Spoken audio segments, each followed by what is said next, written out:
Good afternoon, everyone. Am I loud enough? Yeah. I am. Can you guys hear me? Yeah. Good afternoon. You can? Good afternoon, everyone. If we could all get seated and get started. I know it's so nice to see everyone and chat, but better start business, get down to business. Welcome, everyone. So if we could call the meeting to order and if we could have a roll call, please. Commissioner Goldberg. Yes. Commissioner Peters. Present. Commissioner David, Present. Vice Mayor Stern, Present. Mayor Moore, Present. Town Manager Labadie, Present. Town Attorney Rubin. Present. If we could please rise for the pledge.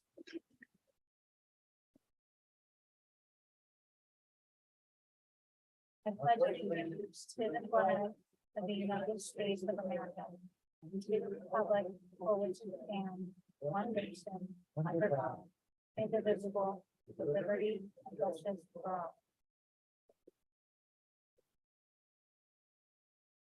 And just a quick reminder to silence your devices, please.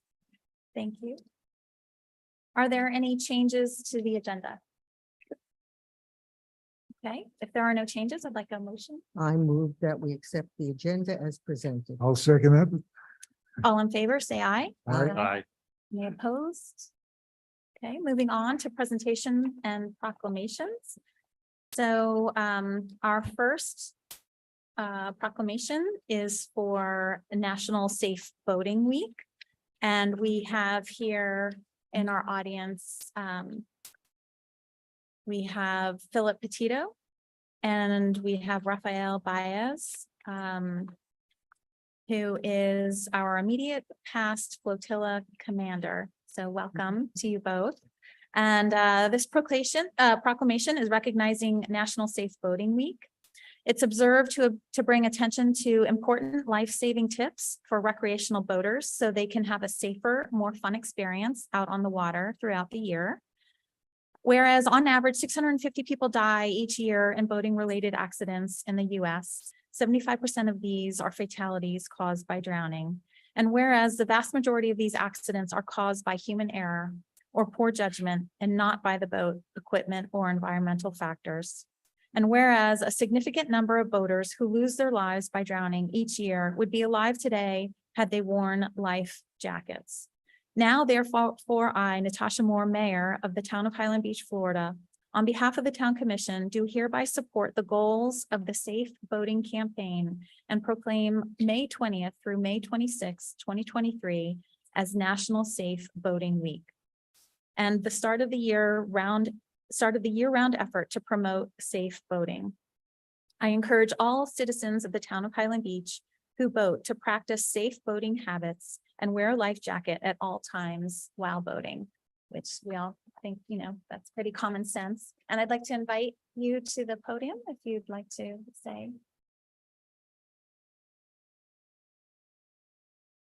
Yeah, go ahead. Please state your name. Good afternoon, everyone. Thank you for having us. It's a pleasure to be here again. As we've said in the past, our flotilla is a few blocks from here, so. So if you could state your name and. My name is Rafael Baez, I'm sorry. Okay, excellent. And it's very important to be connected to our community, and you are a very important part of our community, and thank you so much for taking the time to promote safe boating on our behalf. Yes, thank you. Thank you.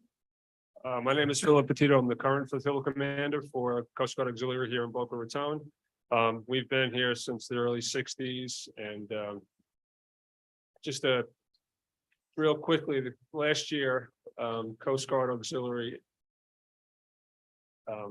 did more than 4 million hours of service in of safe boating education, vessel safety exams. So this is important to us. It's one of our biggest weeks of the year, and we appreciate this recognition. Thank you. Great, thank you. So we'd like to present this to you. Thank you very much. And if we can take a picture. Yep. Thank you.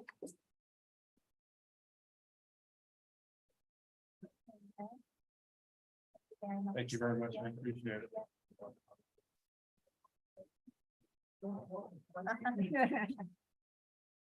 You guys want to stand up and get close?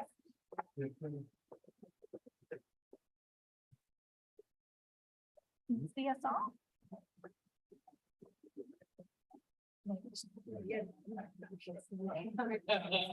Kind of squeeze? Please, huh? Okay, sideways. Here's your chair, Kevin. Thank you. Thank you very much for all your awareness. Yes, thank you.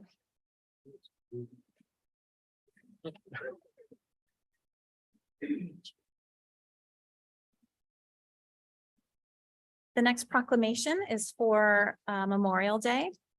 This is the 155th anniversary of Memorial Day. Whereas the last Monday in May is set aside each year to honor our servicemen and women who answered the call of duty and made the ultimate sacrifice in defense of our great nation. And whereas in May 1868, Mayor General John A. Logan called for a nationwide day of remembrance to pay tribute to those who gave their lives serving our country, which would officially be designated Memorial Day by Congress. And whereas Monday, May 29th, 2023 will mark the 155th anniversary of Memorial Day. And whereas our soldiers, sailors, airmen, Marines, Coast Guardsmen, and merchant mariners, many of whom paid the ultimate sacrifice to ensure our country remains the land of the free, have made our state and nation immensely proud. And whereas the state of Florida is recognized as one of the most military and veteran-friendly states in the nation, with more than 1.5 million veterans living in Florida. And whereas Memorial Day is an opportunity to honor and remember the men and women of the armed forces who gave the ultimate sacrifice in defending our freedoms. We also should express our gratitude and sympathy to our Gold Star families.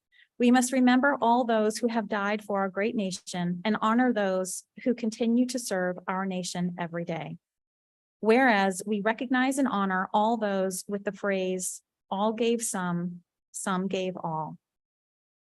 Whereas the National Monument of Remembrance Act, passed in 2000, requires all Americans to stop what they're doing at 3 p.m. on Memorial Day for a minute of silence to remember and honor those who died while in service.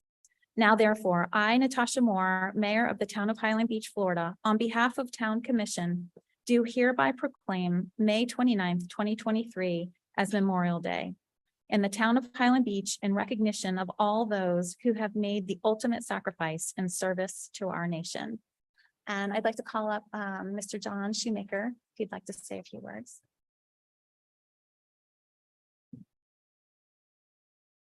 John Shoemaker.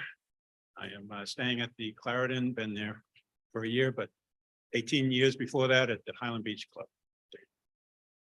Thank you very much for letting me address everyone on Memorial Day, which is towards the end of the month. I'd like to distinguish the difference between Memorial Day and Veterans Day. Big difference. Memorial Day, we remember those who did sacrifice everything in the military. Veterans Day is for all veterans living as well. And so there's a distinction because the ultimate sacrifice that started with the Declaration Day, this goes back to the Civil War. Just a lot of history to it. It's very important that we understand that we have so many who have sacrificed everything so that we can be here today. In addition, I want to thank very much, she's not here, Lynelda. I worked with her on the proclamation. She's always been, she's just the kindest, nicest professional to work with. Teresa has been particularly important because she helped in the beginning to establish our veterans tab on the website, but now is going to be a new website, which is a big deal. And I'd like to hear more about when that's all going to be done and so forth, but it's a great addition to the town. And of course, Skender is very much involved in all of this, and I'm working with him. You there? There, yeah, I didn't forget you, Skender.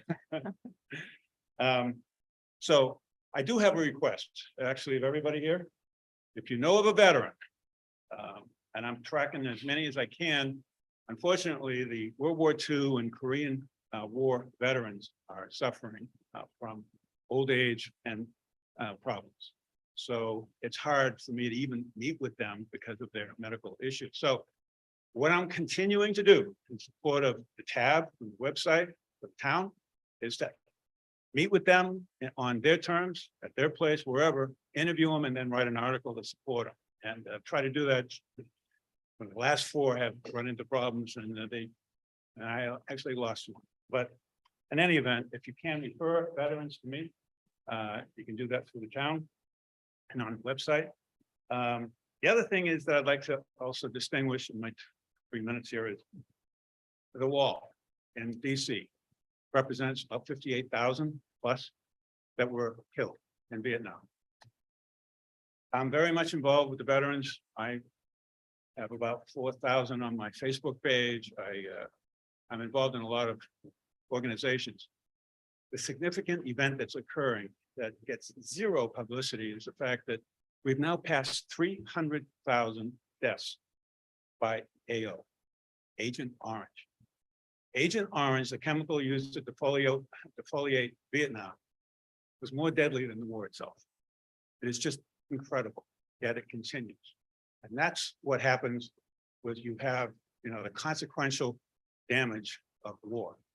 And again, all part of things that we have to think about on Memorial Day. And lastly, Gold Star families.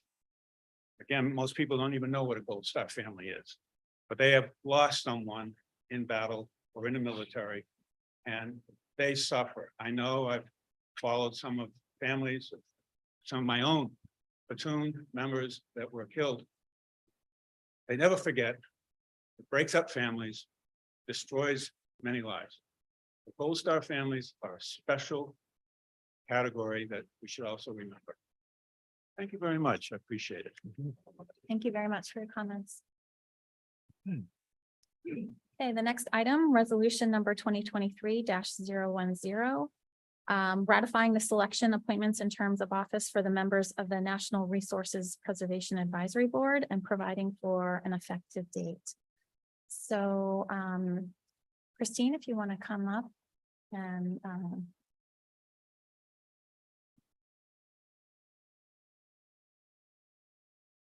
so you're applying for the Natural Resources Preservation Board. Yes, That yes, you I want- am. If you'd like to say a few things, and then we'll have the opportunity to ask you a couple questions. Well, I've had the pleasure of being able to attend one of their meetings this spring and also the dune restoration meeting. And look forward to some of the projects that they have. My background is in inland lakes up in Michigan, and I was the president of our lake association for almost 20 years. And we were able to establish a water quality program and lake management program, which we worked with a limnologist and set it up, and have been in the process of educating all of our members, 166 families and 7 associations and 2 businesses. So communication about the lake up north and here with the dunes, that is going to be, to me, it's the greatest resource we have. And I look forward to working with Nicole and the board and hopefully having a brainstorming session with the public at some point to talk about some of the issues. That seems to be their biggest focus on how to communicate and engage with the Highland Beach residents. Great, great. Thank you. Thank you. So I'll give each of the commissioners an opportunity to ask questions. So Commissioner Goldberg, if you want to start. Thank you. Thank you. I want to acknowledge and appreciate the fact that you have applied for this position. I think that you are uniquely qualified and you're a wonderful person and you. with an impressive background. And I want to again thank you for coming forward and working for the town. Thank you. Thank you. I would just like to say I think you're overqualified, your resume. And I think you're going to be great on the board and get involved with the town of Highland Beach. Thank you. Forward to it. Thank you. Thank you for applying. What specifically do you suggest that we do? Because your background is, while very impressive, has nothing to do with beach restoration, to be honest, or really many ecological things that we have here. We're not a lake, so Right. it's a very different ecosystem. So what do you think could be done?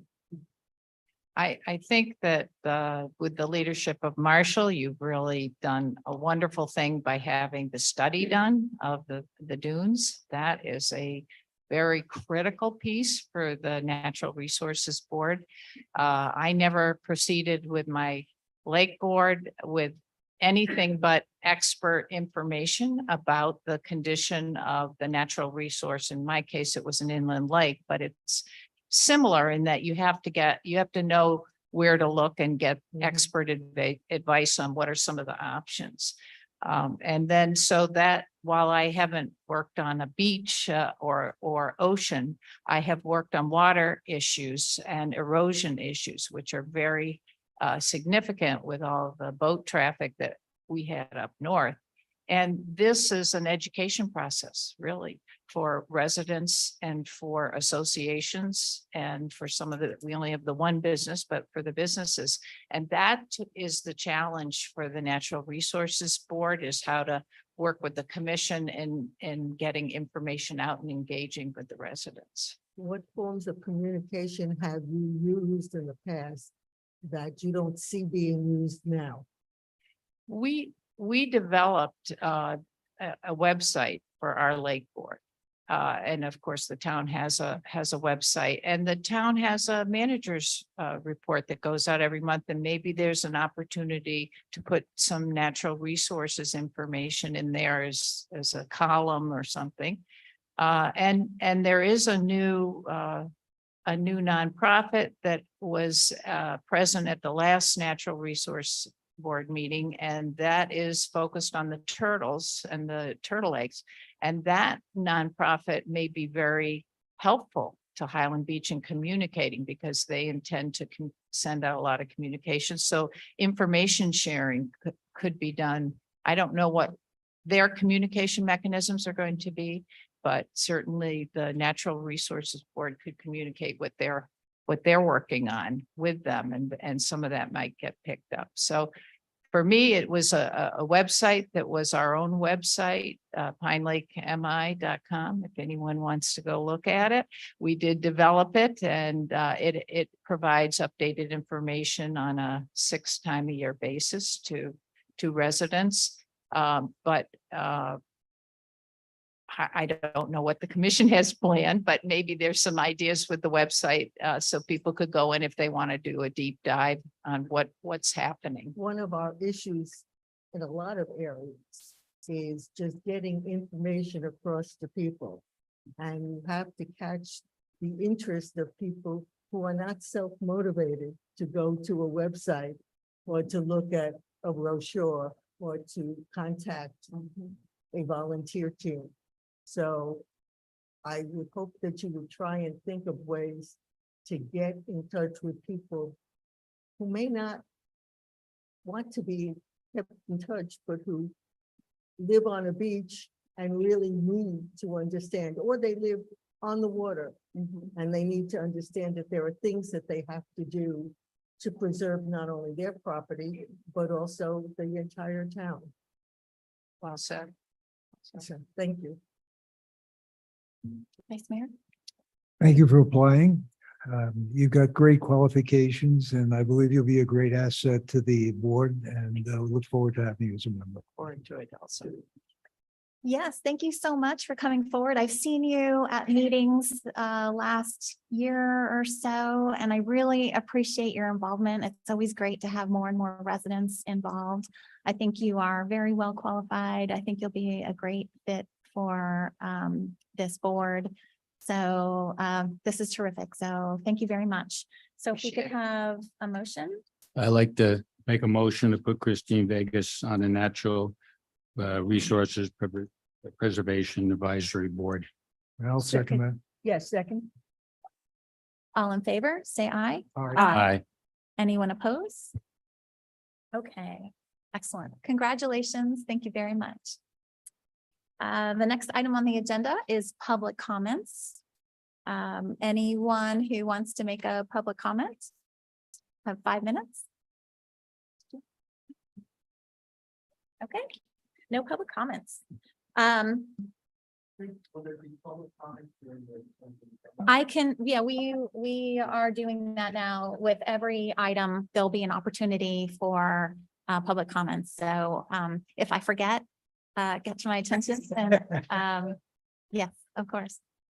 Moving on to announcements, some board vacancies, Board of Adjustment and Appeals. We have 2 vacancies, all for 3-year terms, and 1 vacancy for an unexpired term ending September 21st, 2024. Natural Resources Preservation, do we now have only 1 vacancy? Does she, Mrs. Diego? Oh, we still continue to have 2 vacancies. Okay, so even with the newly appointed member, we still have 2 vacancies for unexpired terms ending April 30th, 2024. So maybe we can get the word out to get more people to come forward. That would be great. Meetings and events, May 23rd, we have another meeting here next week on Tuesday at 1:30, another town commission meeting. May 29th, as we all know, we're closed for Memorial Day. And June 6th at 1:30, we have our town commission meeting. There are no board action reports. Item 8, ordinances. We have no ordinances to discuss. Item 9, consent agenda. There's nothing in the consent agenda. So moving along, item 10, unfinished business and the fire rescue implementation update. Yep, I will get started and Chief Joseph will slowly make his way to the podium. But as you do notice, we've started construction on the site. Demolition is complete, tree removals and relocations. We've got the pile locations identified. Ran into a few issues, had to relocate some water lines, a sewer line. Anybody knows somebody at FP&L that they need to move something for us? If you do, let Chief Joseph know. We're trying to get a hold of them to move something out of the way. That's taking a little bit longer than necessary, but otherwise, construction's moving along. And with that, we did bring on board our new Assistant Chief of Community Risk Reduction, and I'll have Chief speak about him as well. Afternoon, everybody. Thanks for giving me an opportunity to give you an update. Excuse me. A couple of things we did last Monday. We posted for firefighters, paramedics, captains, drivers. The posting's been up for a week now. We've had 10 captains apply and met all the criteria. 7 paramedics and 1 driver has applied and met all the criteria. So it's only been a week. We've added, we've advertised on several statewide networks as well as the National Test Network, which does nationwide advertising. And yesterday we posted on the Florida League of Cities. So we're getting the word out that we have openings, and I think we're getting a good response so far. After a week, I think we're doing really good. We hired a administrative assistant to support the fire department. She started yesterday. And she's a good addition. I think she'll be a good part of the team. She's been working with Jackie for the last few days to just kind of learn the rules of the road and all people in the city and meeting all the department heads. We had a community risk reduction assistant chief that will be starting on June 5th. That's the fire marshal role that he does traditionally, but his role is going to be a little more expensive, doing all risk reduction. So all hazards, all risks. So they'll be starting off with the buildings, high rises. That's our major risk in the city. But then going into flood risk, falls, any kind of medical risk, any kind of hazard to the residents of the city. He'll be addressing that as the point person for dealing and mitigating those situations. So I think we're off to a good start. We had a hiccup with the construction, but I think speaking to the contractors, we're on track. They put in buffers for those, hiccups in the construction planning. So I don't think we'll be falling too far behind. We're in the process right now of developing a budget for the next year, so we'll be coming with a significant bill pretty soon for equipment and other stuff, so. Have any questions? I'm here. I have a question. So when do you close the time period that you're collecting applications and when do you expect to start interviewing and? So generally, we close after like 60 days, but I wanted to leave it open longer, because the better the group of people that we have, the better we make good choices. So I mean, very, very happy to see that 10 captains have already applied, because we only need 3 and we've gotten pretty much 3 times that already. I'm probably going to leave that open until probably the end of July, and then we begin processing all the applications after that. Keep my fingers crossed about firefighter drivers, because that's been slow, but I'll get the word out with some other people locally. We want to get that word and get people that are, because we need experienced people. We can't hire all new people so we need that experience. So we're trying to attract many gray hairs and no hairs to get them on board, get their experience and get there. And, like we do with everything else in the police department, public safety, you want that training person. It's already been trained, have all the certificates, have all the licenses and the experience. So you don't have to go through all the process of orienting them and training them and the cost of that. You want some people with that knowledge and experience coming to the organization to build it for the next generation, if you will. So that's kind of the goal. So to answer your question, probably the end of July, thereabout. Is when you'll start processing, like when do you? I'm hope to have that gonna full- close it off towards the end of July and then start processing the applicants then. We'll continue to look at them, Okay, review their applications and kind of pick people that look interesting. But I want to give it the longest period of time to get the best variety and diversity of applicants. and when do you hope to have them actually on board, hired? The goal is to phase them in probably March of 2024. So probably bring the captains on like a week early. And then by the second week of March, we will bring in the drivers to train them on the different apparatus and make sure they're up to date. By the third week of March and through the rest of April, we'll bring everybody on board, have them train the team, to try to get those team activities. Because the challenge or the opportunity, depending on how you look at it, is that we're a small organization, so we can make changes quickly. But we have to we can't look at the traditional way of 8-department fire department operates. We can't operate that way. So we're gonna kind of change some mindsets, get some goals and objectives clearly defined. We're small, we depend on speed, quickness, and correct action initially. So it means training, more training and education. So trying to get that team building spirit. It's gonna take a little bit of time. Yeah, with the gap in time with you hiring and when beginning, what kind of a thought process do you have on being able to hold on to those people and not them have another opportunity to go somewhere else or, more immediately or stay with the same? It's a good question. Most departments that hire Boca Del Rey takes about 8 months, 8 months to a year. So that's generally what you're looking at as far as the process is going from putting in the application, going through, keeping it open for a few months to make sure you get the right candidate, then going through all the applications, then doing interviews, then doing background checks, then doing medical and all that stuff. So we're hoping to close out the application process at the end of July, go through all the applicants in August, so we have a good candidate that we want to interview in September. Do a conditional job offer, say around September, October-ish. So we go through all the background stuff and medical and all that stuff, check, because we have to go to their old jobs, they have to talk to their neighbors. It's public safety. So by January, we want to make a condition, we have to have a good set of people by January, February. That we're going to start hiring and getting fitted for uniforms, getting bunker gear, equipment, helmets and all that stuff. To get a start date of March-ish. So I don't want to bring them in too early because then that's a payroll burden. We don't want to bring them too late where we don't have enough time to orient them. So we want to have that it's a sweet spot. And then we have construction. So we don't have any place to put our apparatus. We don't have equipment. So we have to kind of gauge and time all that stuff, schedule it just the right way and to make everything mesh together. So that'll be a challenge, but we have good people. We're hiring good people to help out with the process. So I'm confident that we'll make it. Yeah, I have a question, Chief. That's great. You're doing retirees and past experience because you'll save a lot of money. Not educating, them, sending them to old schools and that. That's a great thing. I know in the police force, we do the same thing. We're always looking for the previous experience. You save a lot of money that way. Also, is the fire marshal going to start the same time as the fire department, or is that going to, he going to start earlier or? Well, he's starting on June 5th, next month. Okay, So Thank that gives him time to, I did that on purpose because we want him to go through all the buildings, all the right. houses. Look at all the risks in the community, create a framework of how we're gonna address some of those that haven't been addressed, or we think we could do it better as our own organization.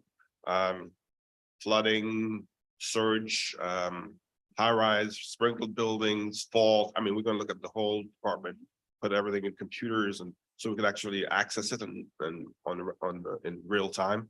So all that takes time and effort to get all that stuff Right, done. So right. Thank you. it's a lot of work. Yeah, and I guess I'd just say that whole process of bringing him on board and having him go through all the buildings, I mean, that's one of the huge benefits of us starting our own Absolutely. fire. I mean, that's exactly one of the reasons why we're doing what we're doing is that community focus of, yeah, you know, our employee can take the time to go through each of the buildings. Meeting with the community condo leaders, seeing what their needs are, addressing some of their issues while we address some of our issues. Kind of reordering the fact that we're not a big department with 8 stations anymore. We're one station, so we have to kind of address our issues and attitudes towards that and be more cognizant of things that may cause an emergency. So fire risk reduction is going to be a huge thing. We'll be in and out of the condominiums on a regular basis to try to reduce that risk and that hazard so that to minimize the impact. Now, we haven't had many issues historically, but our goal is to make those issues as minimal as possible, as low as possible. I think it's wonderful that you're going to have this all online.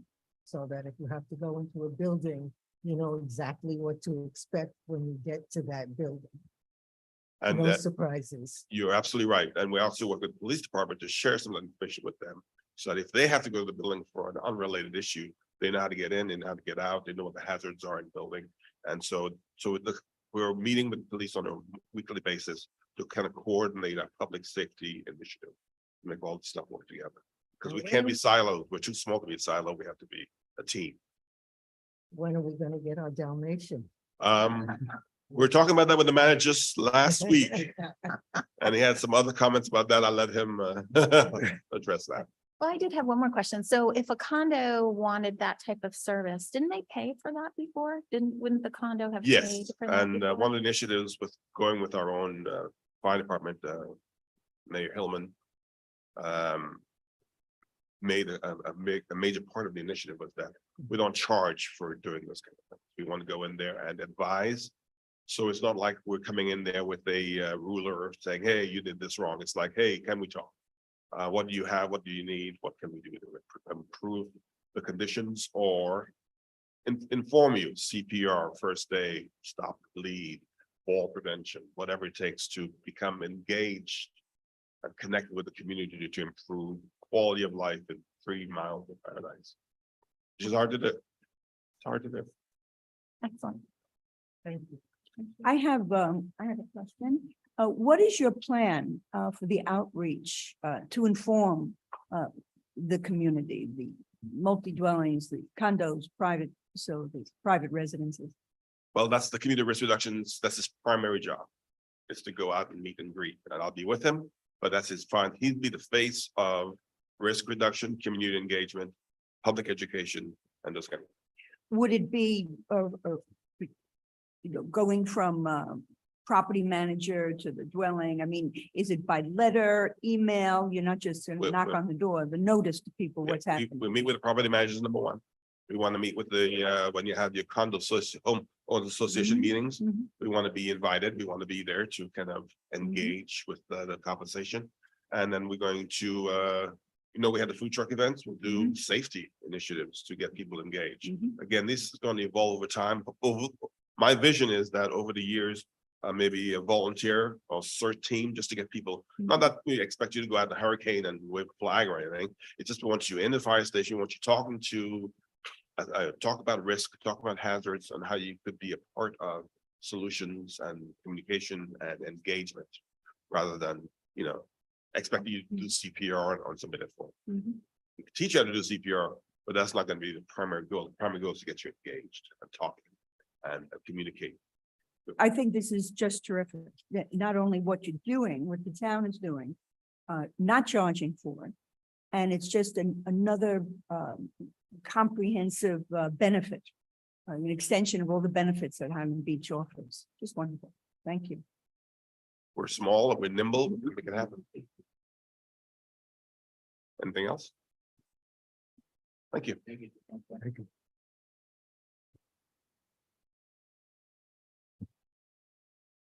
So moving on to, unless there's anything else about the fire rescue, is there any? Just David and I will bring you a budget amendment on the 6th, which is to start paying for the construction. We gotta start paying Kaufman Lynn under the contract. So that initial draw will be big. It's mostly going to be movement of cash reserves into the budget. Recognize that movement and spending that $4 million. That's allotted first, and then we'll move over to the loan product after that. And there will probably be, it's a good point, and we'll start talking about this more with the budget. You'll have some secondary movements of dollars with the budget. Because right now we have a $5 million loan, 4 million set aside, we need 10. So the other million you're going to have to allocate from the cash reserves to do that. We knew that that was forthcoming. We haven't taken that formal step yet, but that'll be something you'll have to do as well. Is that something we'll do soon, or will we wait until we? We meet have the time. We're just gonna, I think, as you'll see this, as we to incentivize you for the public to come to our budget meetings, right? Jack, you gonna be there? Huh? Budget meetings all summer, bud. So if we put in, move with those like budget transfers and things of that nature, reallocation of reserves. I know very exciting topics, but we're going to do that through the summer with, as David and I walk you through the budget, we'll say it's time for this next movement of dollars. And then that'll go into is, if you will, cash flow projection, moving into our reserve calculations, moving out into latter years to the 5-year projection. So all of that is coming, but we'll do that incrementally so we don't just bury everybody with all these moving parts. We'll just I'll have David entertain you as he normally does and educate you about the accounting side and how exciting it is. And then that will pull you into it so we can see where it's all going. So that would be the next piece. Any public comments? No? Okay, moving on to Florida Department of Transportation project update. So yes, we had our last meeting. We had a very successful meeting with FDOT. They heard the community loud and clear. They're working on that. They're working on those construction plans now.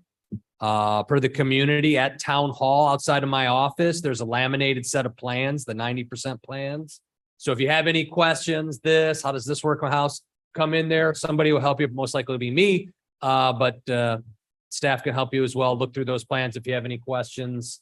Again, since they're laminated, we can hit them with an expo marker and take notes on there, whatever you want, and then we can move forward with that. We did get some public comments post regarding public safety. That's number one priority that will be maintained at all times. And as I've talked with Chief Joseph in the past, he says, don't worry, we'll get there. We'll be there regardless of what they're doing. We will move through that site. So public safety, people shouldn't have that concern in the back of their head that construction will prohibit the movement of public safety. We will work through those scenarios based on the width of road closures and the priority given to public safety. So that will be accommodated for. So other than that, it's just working through those construction drawings, taking in everybody's comments, trying to fold those in as they have in the past, and then coming back to us with new plans here shortly. Couple months. I'm still getting them to tie down. It's only been a couple weeks, but a couple months probably to get the next set of drawings or improvements. Any comments from the commissioners? No? Okay, public comment?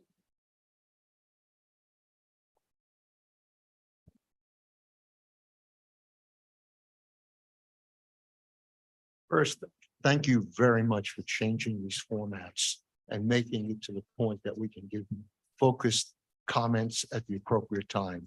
It is very much appreciated, I know by me. This will be short. At the end of the last meeting, I watched the mayor's face when Brad talked about an impact of only 2.8%. And I said, oh, that's great. And the more I started thinking about it, it just didn't seem right to me in terms of 2.8% impact. So this morning, when over here at the library, I just did a little back of the envelope numbers. So the town is 3.1 miles long. They're talking about building two 11-foot roadways plus 10 foot of bikes. So you have a 32-foot width of road. So if you look at the square footage for that, you turn out 523,776 square feet. So just think of 523,000. And 2.8% would be new pavement. So if you take 2.8% of this 523,000, you come up with 14,666 square feet, which would be removed from the west side of the road. So, roughly 15,000 feet. So if you look at less 15,000 feet, and the town is 3.1 miles, which is a little more than 15,000 feet long, you find that it means that it's less than 1 foot off the west side of the road, based on the numbers they've given you. If there's any, stop me if you don't understand what I'm doing. Okay, feel free to raise your hand or something. We'll back up or whatever. FDOT says, however, typically they are taking 2 feet off the west side of the road. So on the numbers he gave us, it averages 1 foot off the west side, but he's saying he's going to take 2 foot off the west side. So it just doesn't compute with the 2.8% number. I would guess it would be closer to 6% increase in pavement based on the numbers I've just given you. So that's from the big picture. Now let's look at the little picture. I live down by Russell Drive, and I actually measured some width of the existing pavement. And when you measure the width of the pavement, the width of the existing pavement, there were a couple of places it was 27.5 to 28 foot wide. So if you do that, subtract it from 32 feet, you get 4 to 4.5 feet of new pavement that has to be added. Where's that coming from? The west side of the road. Well, I didn't measure how much grass we had in there, but it's roughly 10 feet. So if we had to add 4 feet, that means we're going to take out 40% of the greenery near Russell Drive. I'm going to take this and send this all to Brad in an email in the next day or so. But I thought it would be interesting for you to know that as much as the numbers sound great, it's like, we're going to lose a lot of greenery.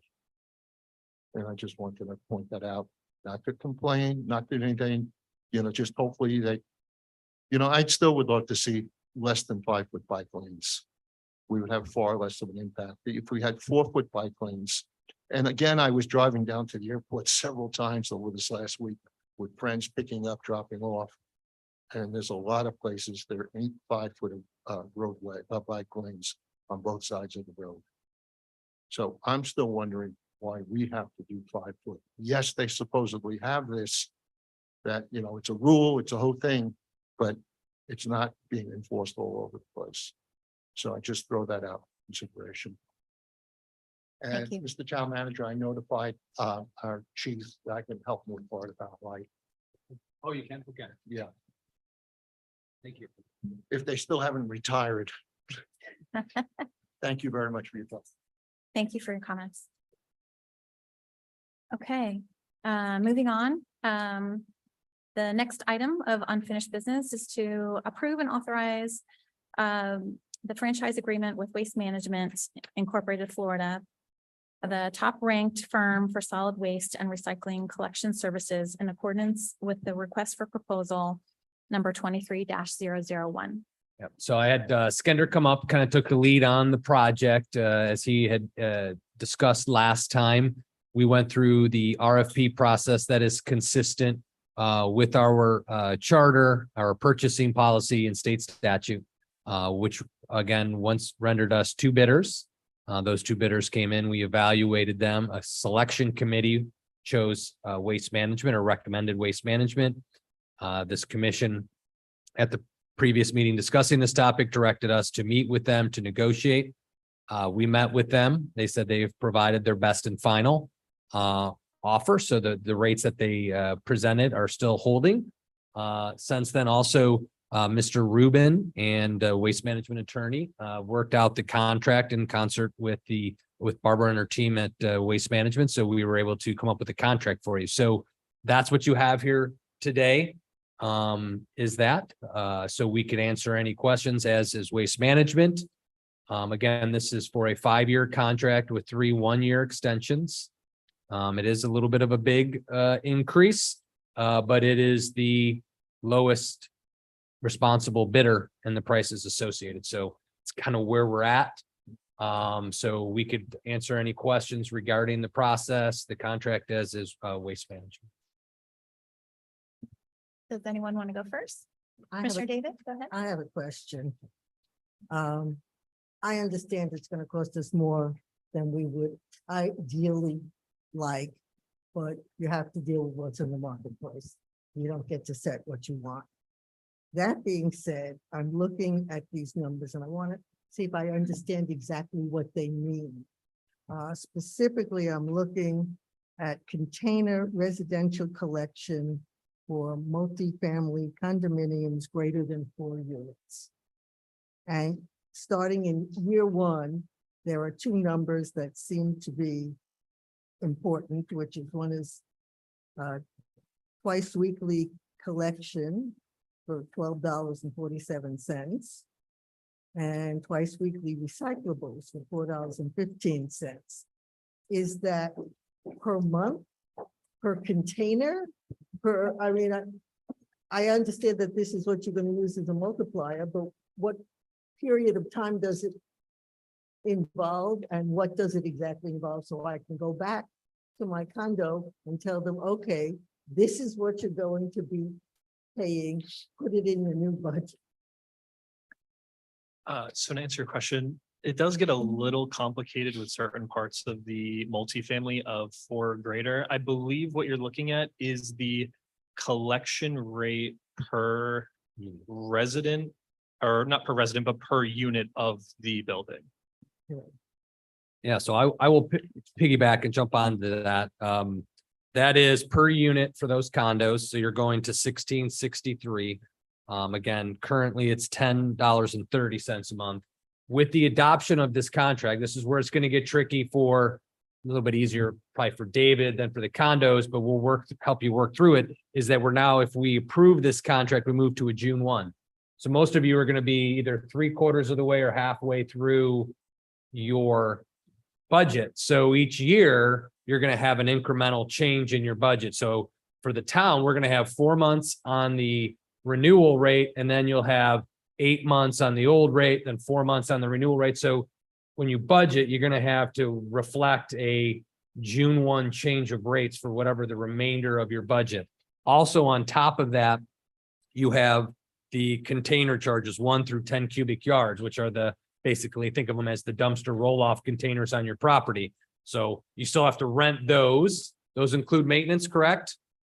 Yep. So that includes your maintenance costs. So that rental fee per unit is per month as well. So if you have 3, 4, 2, you got to pay that ladder charge too. Those rate increases were relatively small. Probably not going to be a significant hit on the condo budget as much as it is the per unit cost. It's a little bit tricky. to What if you calculate. own your own containers? Then I don't think you rent them. They just tip them for you, but they don't maintain them for you either. Okay, because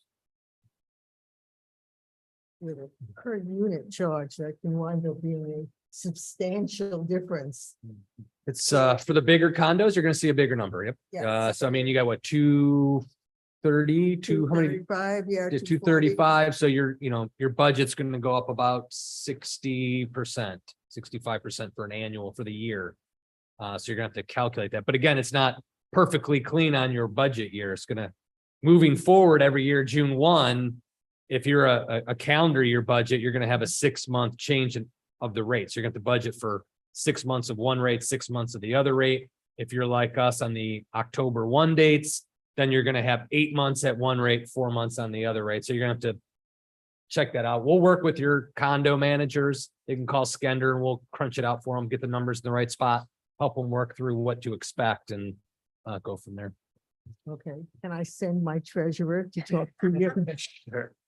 Thank you. So some of condos own their containers, because we were told we own our container. We were trying to get better ones. I think there's like a very small number that own their containers. I believe St. Lucie owns their own containers. I know it's not a condo, but I believe they own their own. And then I think just a handful of condos own their own containers. Would it be cheaper that the condos buy them themselves? That I'm not sure of, but we could find out, I'm sure. Also on the one section where the extraordinary rate adjustment, would that be basically just the gas and dump fees going up? Would that, Could you repeat that? well, they have a section in here. What Yeah. page? This is page 43. It's on the bottom D. So the contractor may petition the town at any time for additional rate adjustment on the basis of extraordinary and unusual changes in the cost of operations. So what would that be? Just like the gas goes up more, or? dump It's fees something go up? significant. Yeah, they would probably come back if there was some extraordinary event, economic condition. Diesel doubles in price overnight because of a run or shortage. They may come in, something like that, I think would be the major issue. Or some other type of labor condition of something that triggers it, but they have that ability. I think they've had that for 30 years, had that ability. They have last few years asked, we've said no, but they've asked. So we're kind of making some catch up payments here, but they have that right to do that. Right now. Okay.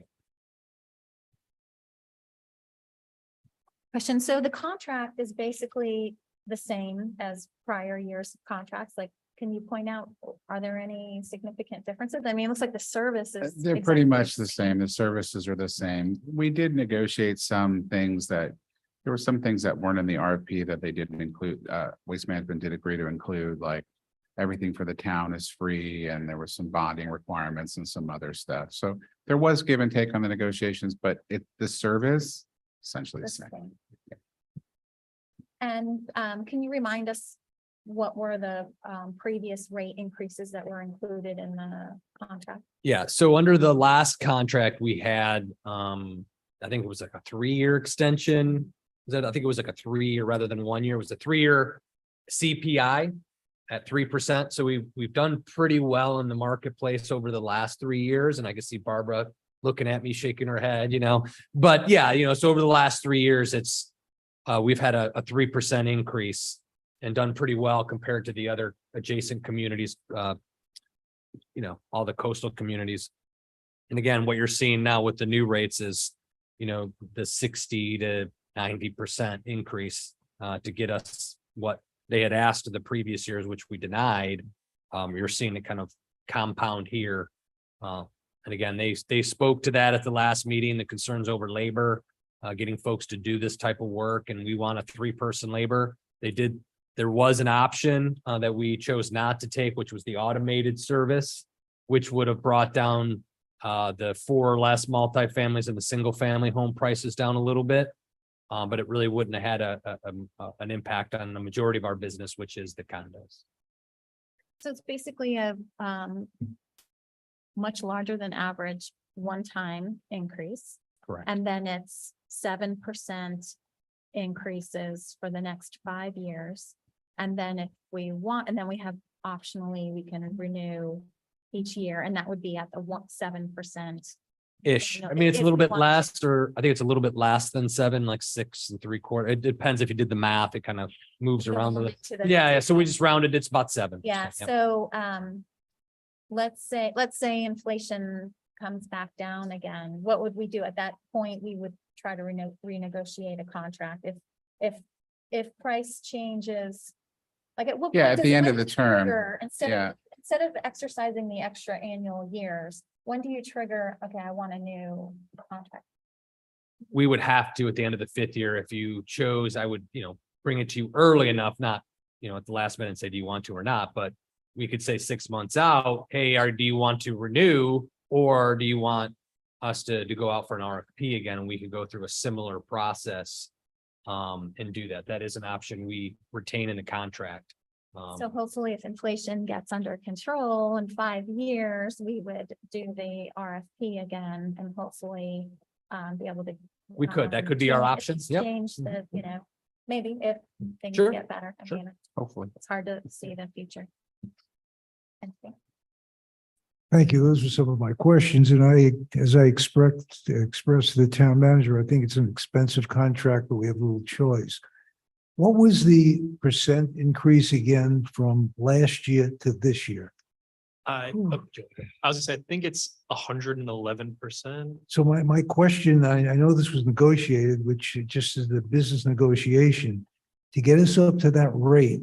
Why wasn't that done over the 5-year period? Why a big jump and then a percent increase rather than have a logical jump each year in order to put it to that number? Could you just, I don't think Skender could answer that question. I think Waste Management would have to ask their pricing strategy. I think they would have to answer. We don't know.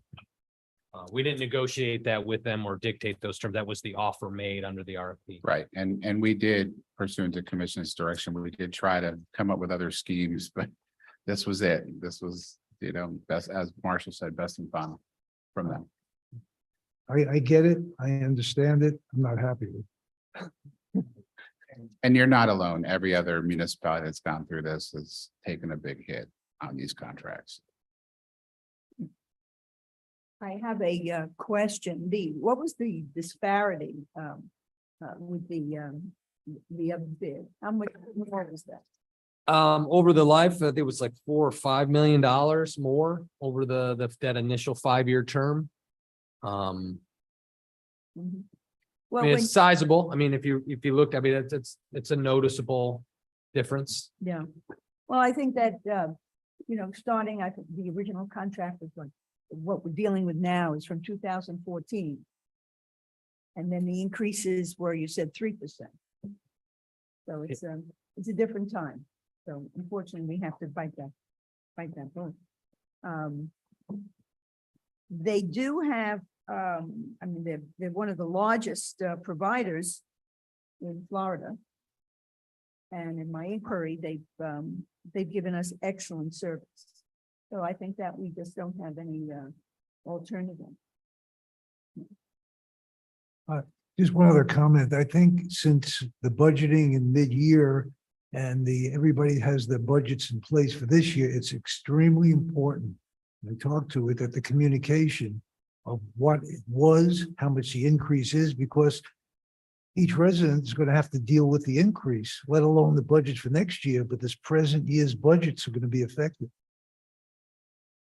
Yeah, and I think Skender and I were talking earlier. We're dragging our feet, so I apologize on the manager's monthly for May. We were waiting for the conclusion of this meeting because we thought that this would be quite important to, cover in that manager's monthly and give a little more detail to what could be expected. So for those that are normally seeing that on the first or second week of May, we're kind of holding back until we see where we want to go with this, so we can communicate that to the residents and give them the best information.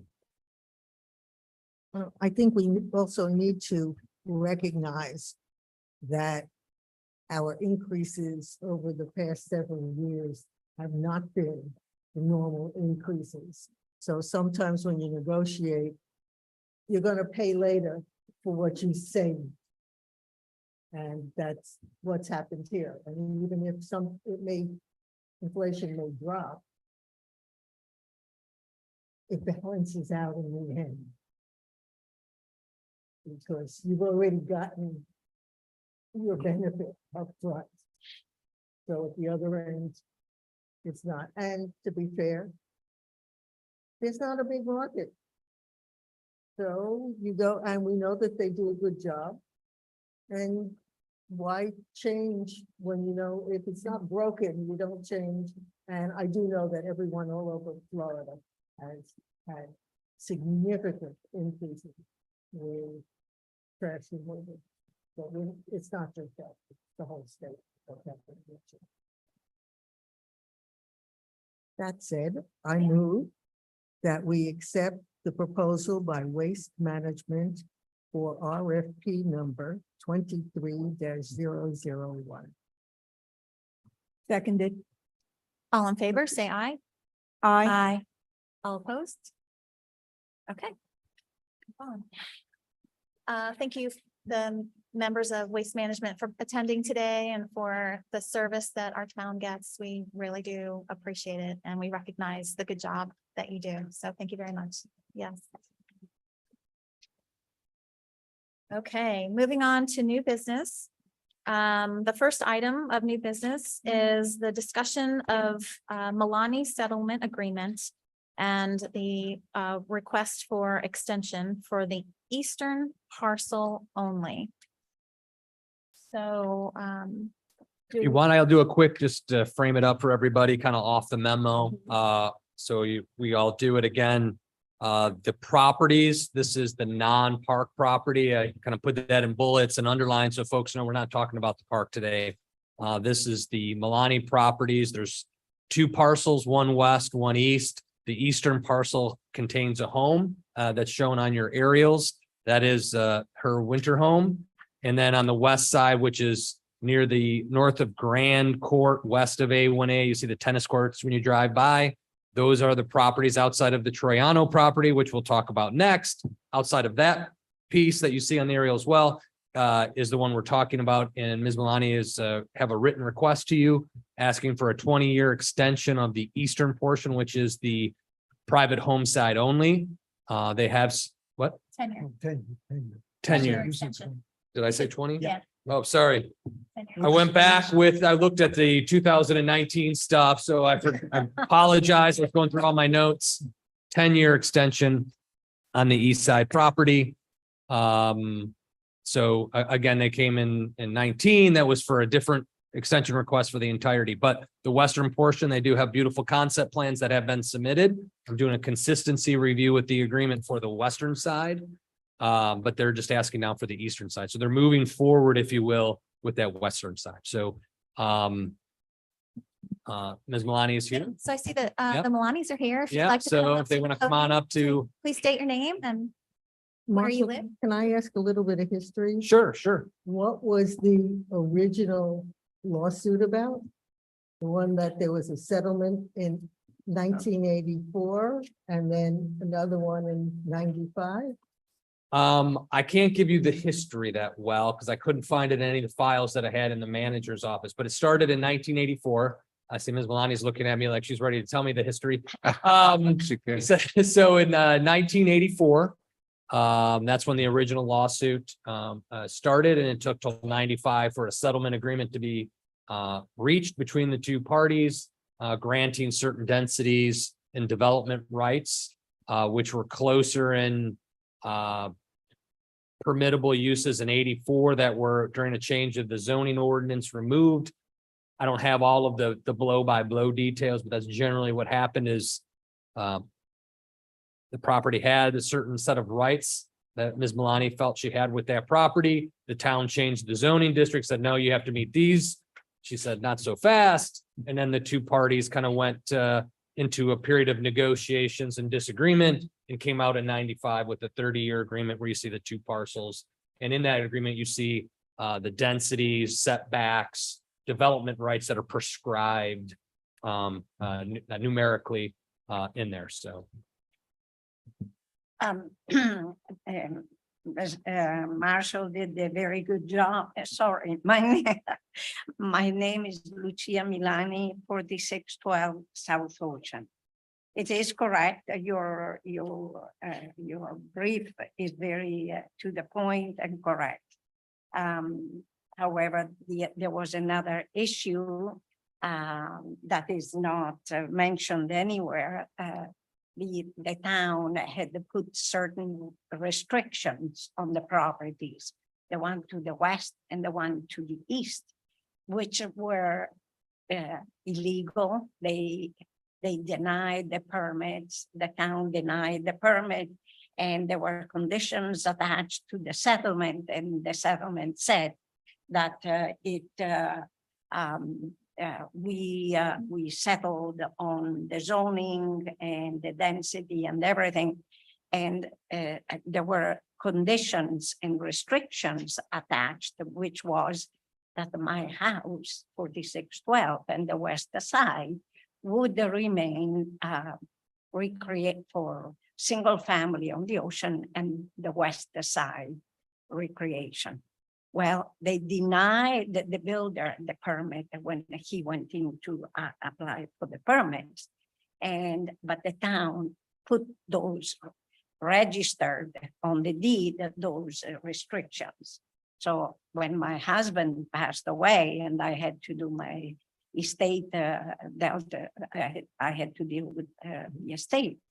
We found out, unbeknown to me, when that happened, we found out that there were restrictions on title, which were not supposed to have taken place because the town denied the building permit to the builder. So then when we found out, then I said, I went to the city and I said, what happened here? So they said maybe a mistake was made, and I was quite upset, obviously, but we had to remedy the problem. We had to sue the municipality, and then we came into a settlement agreement, which is this today. I can't believe that almost 30 years went by, and here I am. It sounds, it seems to me like yesterday, but almost 30 years went by, and I'm now dealing with, we are doing the plans on the west side. We've made a lot of progress, and on the east side, we've done that as well. And the more I get into it, the more upset I get because the house where I raised my children, I raised my family there, and I get up emotionally. I am attached to the house, and I would like an extension of another 10 years if the commission is willing to grant it to me, and I would appreciate that very much, more than anything for emotional reasons, attachments. And I thought way back 30 years ago that I would be crawling, and here I am, healthy and strong, and I can still take care of my yard, take care of the house, and deal with everything. So I am respectfully asking for an extension of 10 years. Okay, I want to open it up for commission comments. Would anyone like to get started? Commissioner Peters? Now, my question is that, Ms. Lonnie, you want, nice to meet you. I see your name a lot around, so, and I know the reason you want the 10-year extension is that you want to live in your home. Is that the reason? I think I was reading some old minutes. Back then, you want to continue living Therefore, on the yes, east side. yes, for another 10 years, Then, the commission is willing to and extend. do you have any plans on starting the west side now? Yes. We are quite advanced in our plans and drawings. We met with your building official, with the town manager, and we are keeping you informed as we move along. We plan to pull building permits, have everything submitted in the fall, and then pull building permits for the west side this year.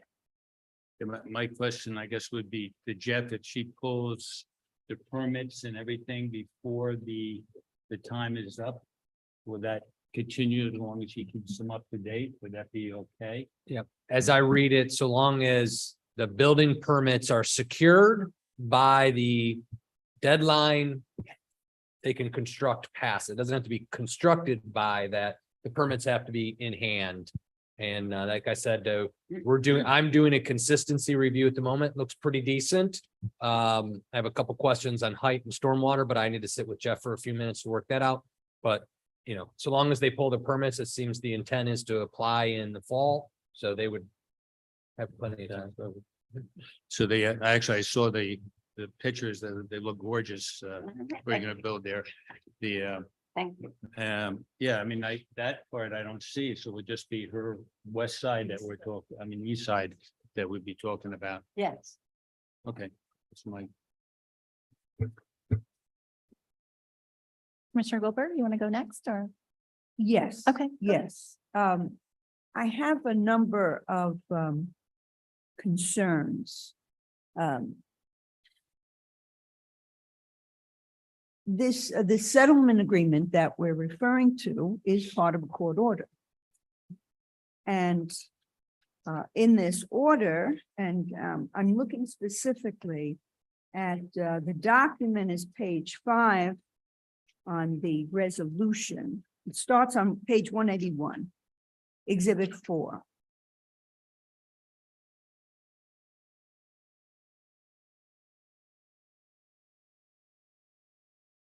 Actually, no, let me just correct that. Exhibit A to the settlement agreement on page 185. And it's, I'm looking at the paragraph 5 on page 189.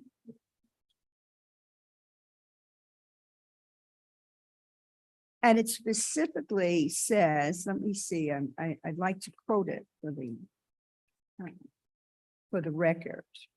All building permits for the development permitted hereunder. And this is specifically for lot 10 East, which is what we're talking about.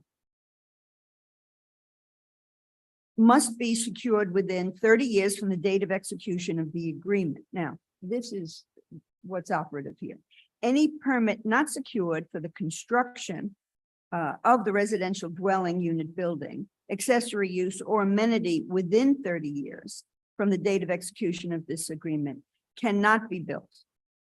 At which time this agreement will terminate and the property shall thereafter be subject to the town codes, rules, regulations, etc. Then in effect, and the continuing jurisdiction of the circuit court is for enforcement purposes only. So by extending it, and if the exception of any permit not secured. So I want to ask Marshall more about that. But it would appear that, I mean, this is a court order. We're modifying the court order. The legality that was discussed, or the questions of the legality that was raised in 2019, when an application came before the board for all parcels, was never resolved because it didn't go further. The question was dropped. You didn't, Correct. It was going to go to planning and to legal to look at these issues. So I think these issues are still apparent here.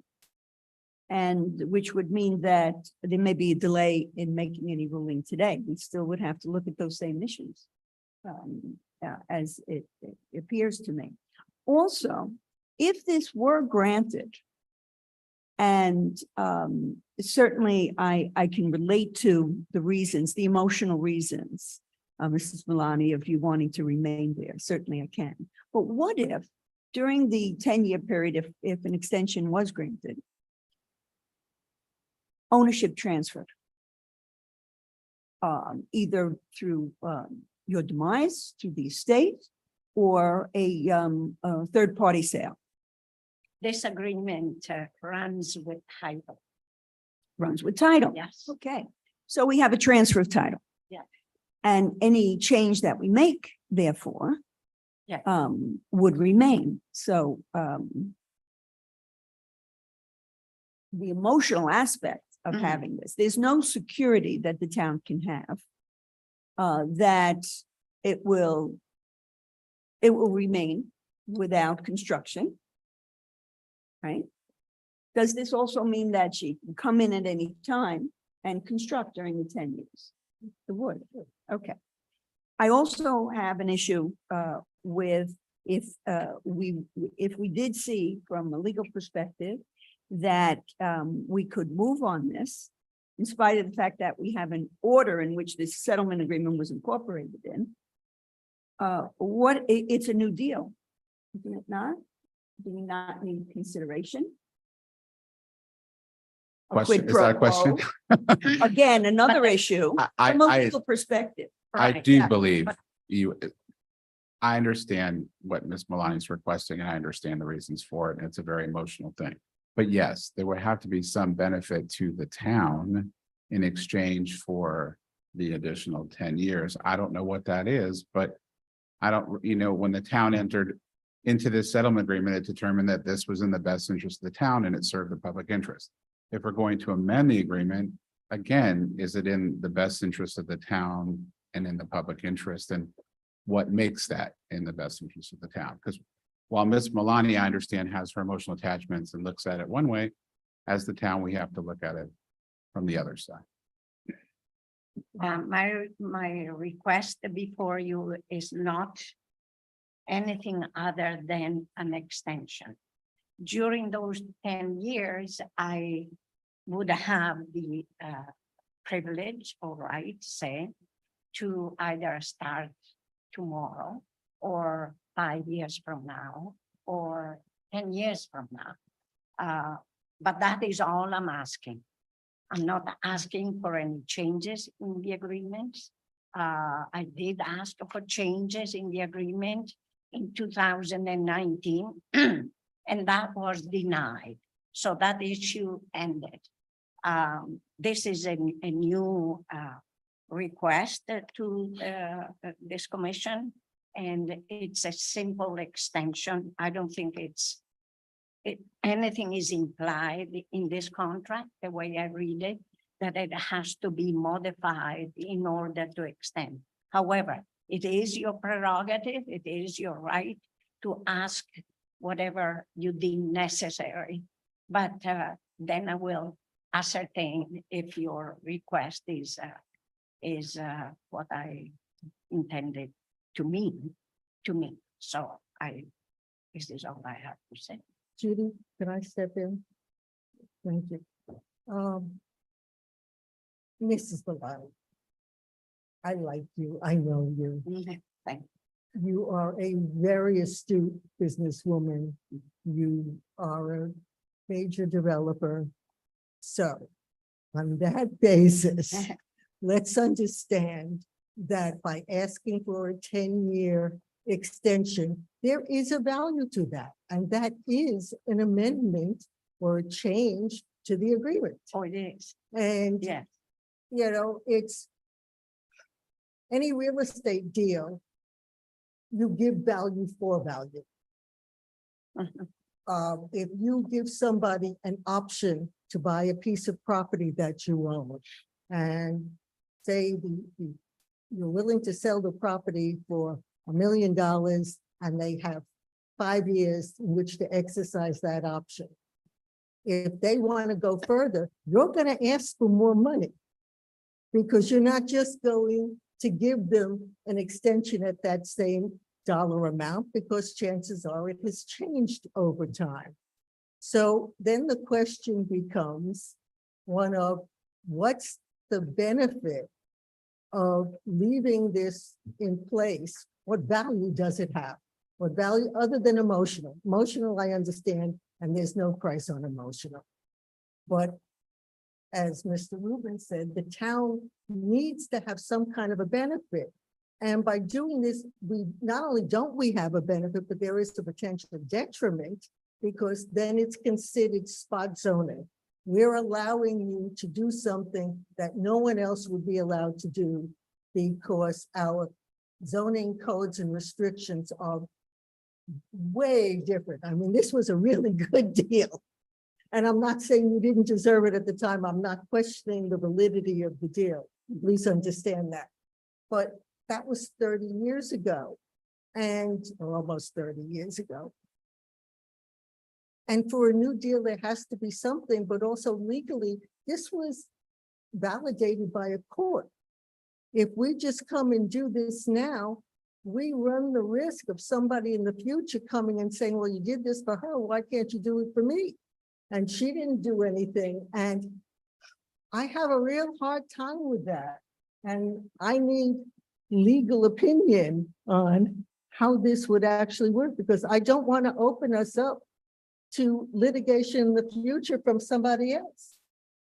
Because you're not allowed to spot zone. You're not allowed to give preferential treatment.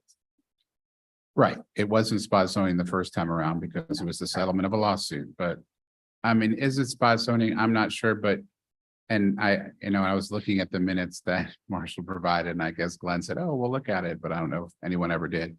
But, reiterate, from my perspective, it just seems what is we have a whole section in our code that talks about settlement of litigation, and it's all premised on, again, the public benefit and what is this is beneficial to the town. At the time in 1995, the commission felt this was a beneficial settlement. But now we're winding down the 30 years. What's the benefit to the town to extend it another 10 years? I mean, and with all due respect to Ms. Malani, I understand why she wants it, but I leave it to you, whatever you decide, it will be your decision and that will be it. What can I say? I'm here in good faith, and if this becomes very problematic, I didn't mean it to be problematic. I come here with an open mind and willingness to I think as a citizen, not citizen, but as a taxpayer in this municipality, you have benefit, we benefit, and we pay for the benefit that we winter down here. So I don't think that my request is onerous or a burden or a detriment to the municipality, but the decision is. I think at the very least, we need to send this to the planning board.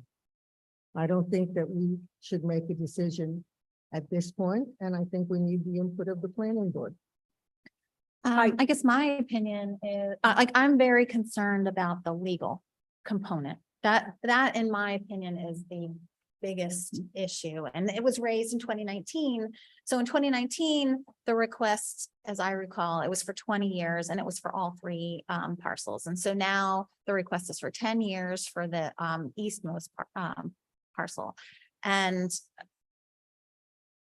from the resident, from the individual, from the party asking for this, you don't see the detriment to the town, but I see a huge detriment to the town from the legal perspective. I think this just opens up the opportunity for people to be asking for various things. This gets granted, then, something else that's a bit more of a stretch, they ask to be granted. And then I just see it continuing. And I guess I absolutely have the sympathy for the 30 years and how it can just fly by.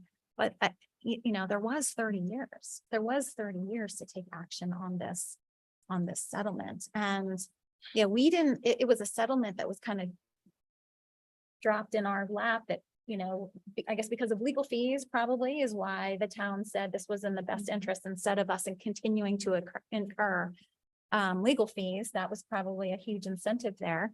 And plus it was something from the courts. It wasn't something that the commissioners at the time had come up with, I imagine, I don't really know. imagine So like, arrived through a mediation process. so if we extend, it truly would be a decision from the commission as opposed to it coming down from the courts.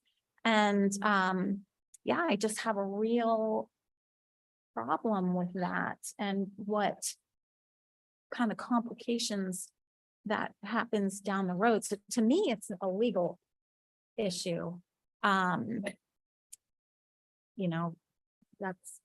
That's my concern. I'd like to add one other thing. If in fact, as was contemplated for Lot 10E, that the total density would increase to 4 dwelling units, that would bring, assumingly, more taxes to the town, I don't know. I know that people have, which would be delayed. a new construction, whether it be a single family or 4 units, clearly would bring more tax revenue to the town. I was actually looking at it today, what type of taxes are collected on that property, and I think it's like 120,000 in taxes. So it would probably maybe double or, maybe double 2.5 times. So is it, that and I would argue that whether you do one amazing mansion or 4 smaller, in my opinion, it's the same tax revenue, because either it's a mega mansion that's gonna be, $50 million, or it's 4 that are gonna be 12.5 million, so in my opinion, it's really not gonna be much of a difference in tax revenue, whether it's just 1 unit built or 4 units built. But if there is new construction, yeah, that tax revenue would probably go from 120 to, 250 or something like that. So in the grand scheme of things, an additional 120,000 or 150,000, I don't know that that's really something for us to really talk about whether or not that's a huge incentive for us. No, but it's a cost. The balancing. So you're saying if When we, you look at the. No, what she's saying is we would lose out on that. additional- yeah, so. Right. It's delay- another- It's another detriment to the town. Talk about consideration. Right, If right. we're at that point, if, that Right. quantum leap from can it be done legally? So right, in effect, you're modifying right. modifying the agreement.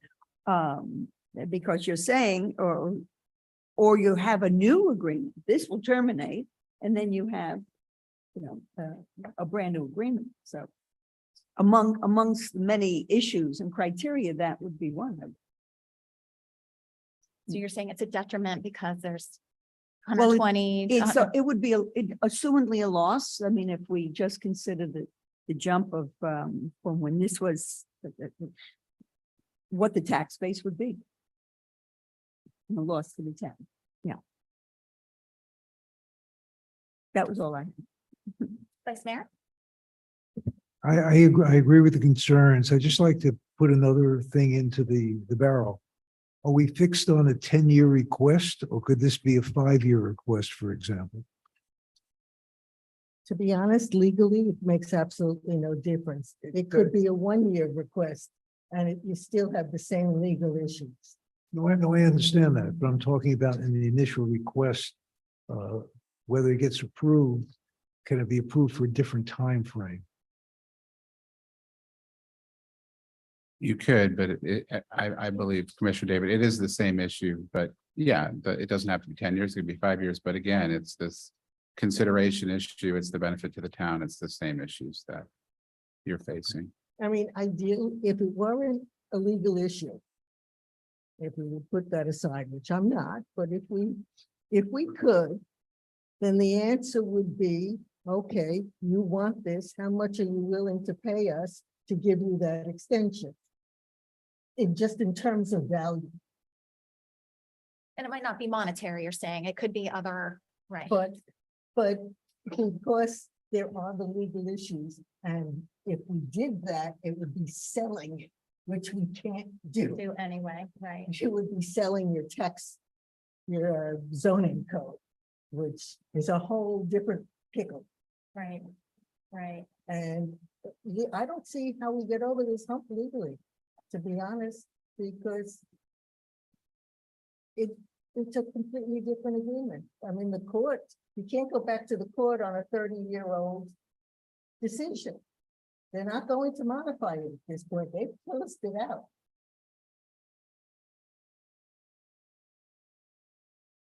Well, I guess the question is this something the council wants Right. And our office to see Right. whether we could do it legally, or do we just want to leave it here because we don't believe it's a good deal, or the commission doesn't believe it's a good deal? Yeah, for I the think town? that is the question. Do we want to see if do we want to spend money, or do we want to incur the legal? I think as, if nothing else, as a matter of courtesy, I would like to find out what the legal ramifications are and what they could potentially be. Are we opening ourselves up to something else down the road that will be a real detriment? And then at least we have a starting point. I agree with that. Absolutely. I totally agree. We have a resident, a long-term resident here. And that's the least we could do. And that actually came up in 2019, but then it got dropped.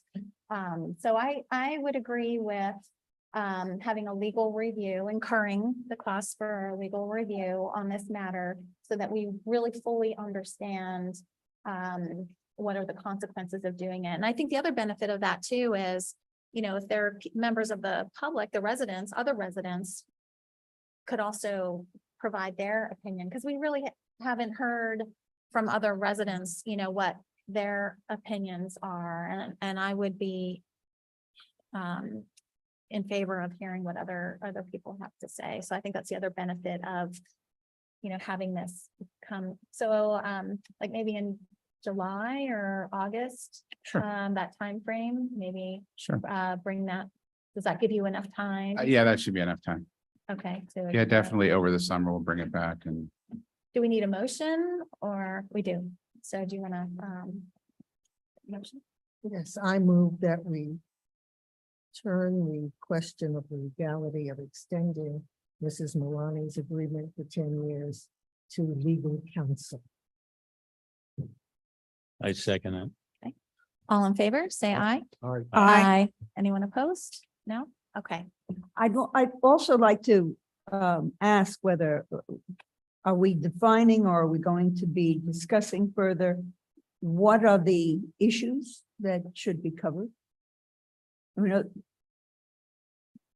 the issues that should be cut. I'm not sure I'm following you. well, one of the things that I made mention of was, I'd be interested to know if an extension was granted, if otherwise you could do it and the consideration was sufficient, that the issue is, will this change run to successors in title? So President. Well, I mean, as Ms. Malani stated in that it was, the agreement right now does run with successors and interests, so. But that doesn't mean it has to if there's a.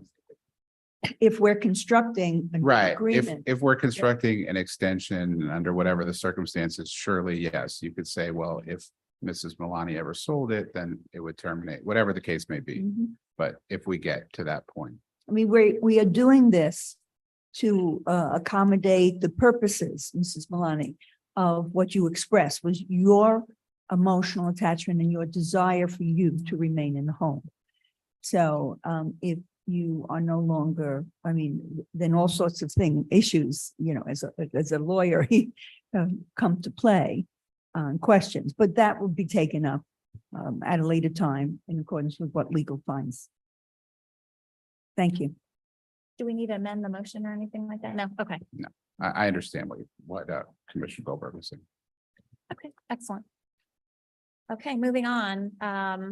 Item B, discussion of the Troiano family request regarding lot split at 4611 South Ocean Boulevard. Okay. With Ms. Troiano. Ms. Troiano's here again, another somewhat complicated issue. You do have a written letter from Mrs. Troiano regarding the property, which is just to the north of 4611. Basically, this property, as I've shown in the property description from the deed, does have an easement that A1A basically separates an east side from a west side, but they're not uniquely parceled to be separate legally recognized lots. Our ordinance as currently written prohibits the creation of a non-conforming lot. Ms. Troiano was correct in her analysis that it is the 12-foot running frontage on A1A that would limit the ability of that property. It's adequately sized as far as mass. It just doesn't have the 80-foot A1A frontage, which is necessary.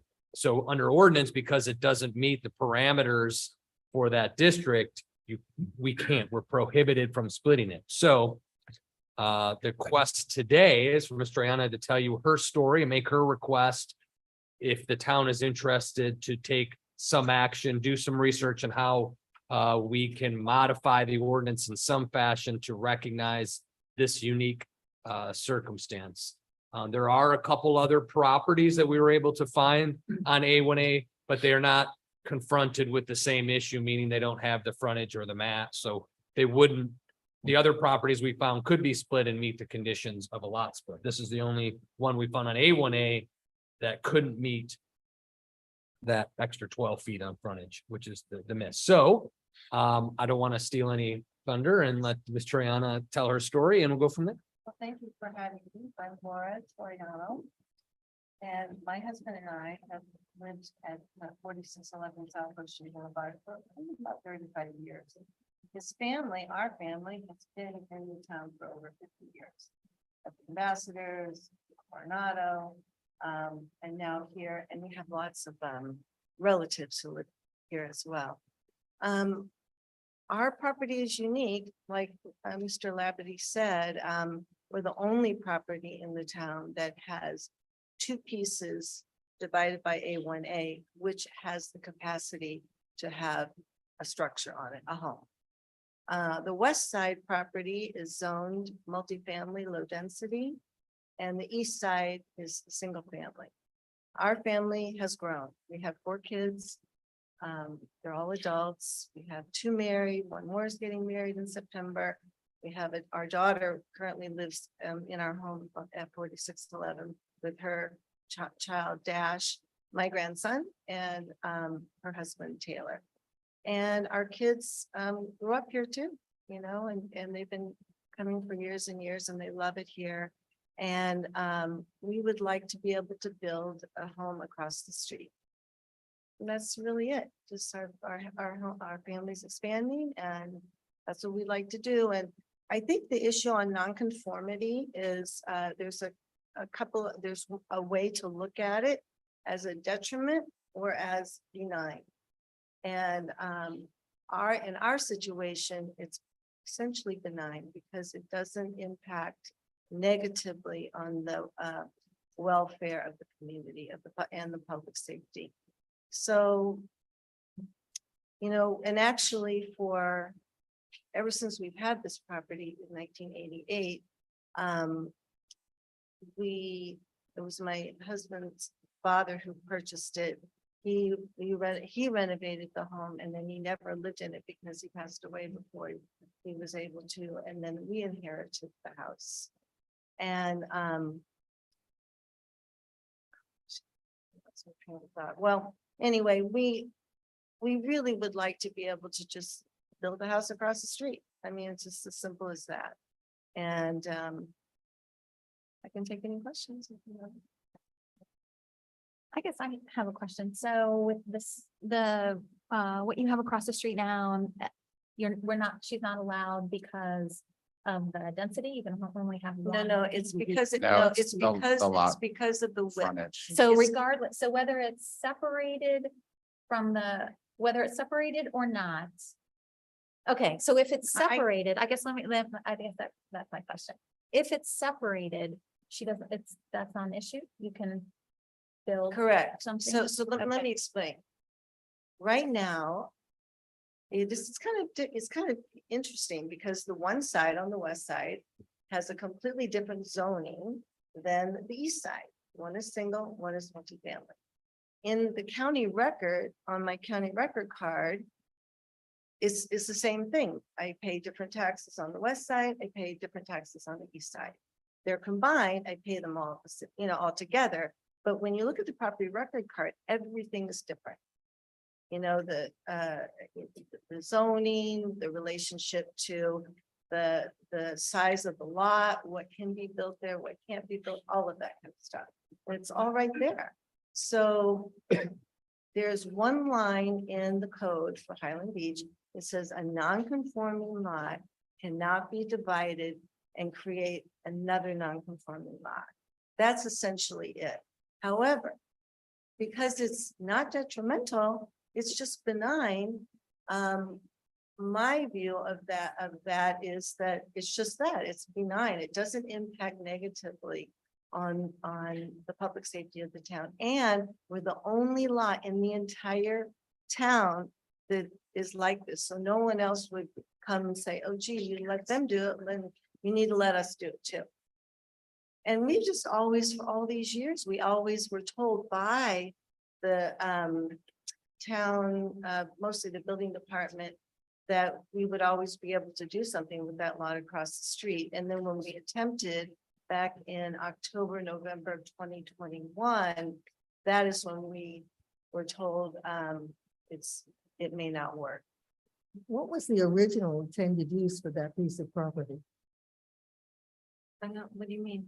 Well, they're separated by the road, which Yeah. the road's been here forever. Yeah, So they bought a large property on the east side on the beach. And then they have the smaller one on the west side. What? No, no, no, no, that's- Let me explain. always one. It was called a government lot. Right. So we're talking a long time ago. Like, who knows, 70, 80 years ago, who even knows? Before A1A was actually a federal, roadway. So, but there actually is something in the code that allows for properties to be split by having a federal roadway in between the two properties. It's like just by that, clearly there is a distinction between the two because of the roadway. But back in the day, I don't know, maybe it was a dirt road. I don't really know what was here because I wasn't alive. But anyway, so that's what was the intended use? I don't know, whatever the town really wants. I mean, the town is the one who sets the zoning for it, and it's zoned for multifamily low density. And on the east side, it's single family. Okay, next question. When you get the tax bill from the county, I know that there are other properties in town that are on both sides of the road. If it is the same tax number, it's considered one lot. Correct, that is correct. So. But there is a way in the county. But is this, so you get one bill for? Correct, that is correct, but in the property record card, it's divided on my property record card. It shows east side amount and the west side amount. So there is a thing called a parcel split request that you can do. If the town would give permission, it's a one piece of paper. It's like so simple. And it's really up to the county appraiser to make the determination. I mean, they have the final say as long as the town gives permission. And it's stated exactly like that on the form. It's just a matter of getting a different PCN number and an address. Well, and that's essentially it. So it's very possible that, who knows, it just didn't happen back in the day. Maybe it was a mistake. It should have been done, but it didn't get done. So because there's no detriment to it. And it's always something that we thought we would be able to do. And I think it would be a positive for the town for us to build a beautiful home there, whatever we would be permitted to build. We haven't even gotten that far yet, but just that we could split it so that we could even begin the process. That was going to be my next question. If they don't split it, what could they build there? I know, I can tell you, a shed, An accessory a structure. shed.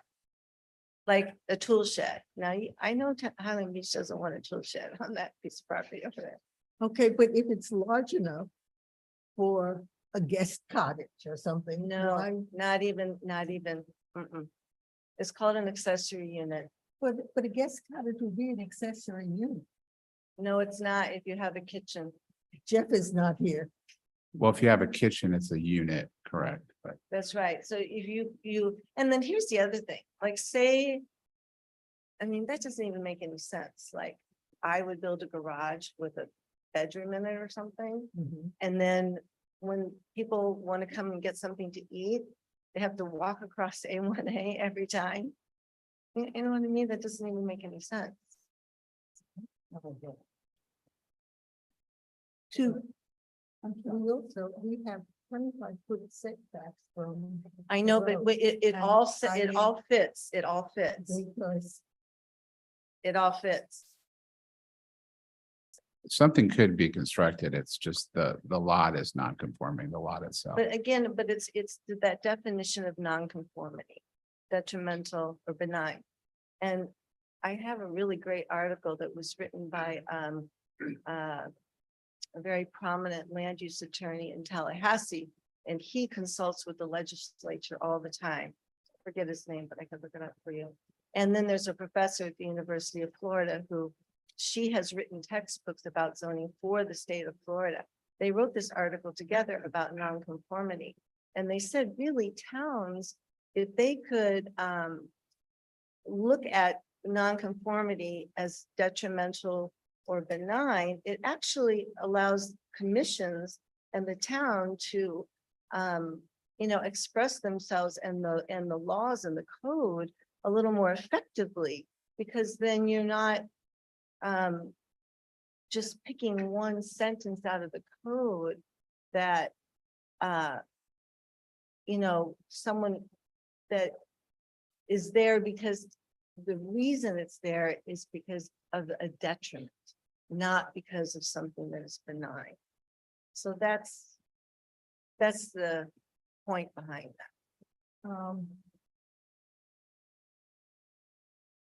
I understand what you're saying, and by not separating it, we are potentially destroying the value of that piece of property.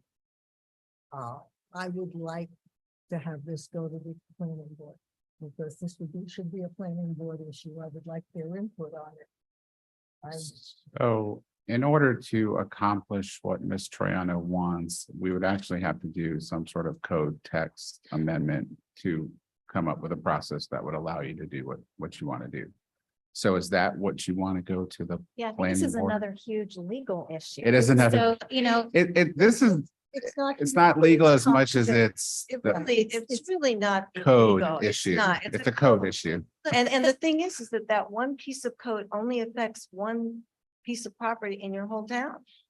and so the detriment issue, I mean, I guess the detriment I see is if we approve this, isn't the detriment that other people will try? No, that's Except just the there aren't point, any that other there is no lots that- other. Well, There not is no nothing other. exactly like this No, situation. not at but- all. You can ask Mr. Labadie, because we discussed it in his office.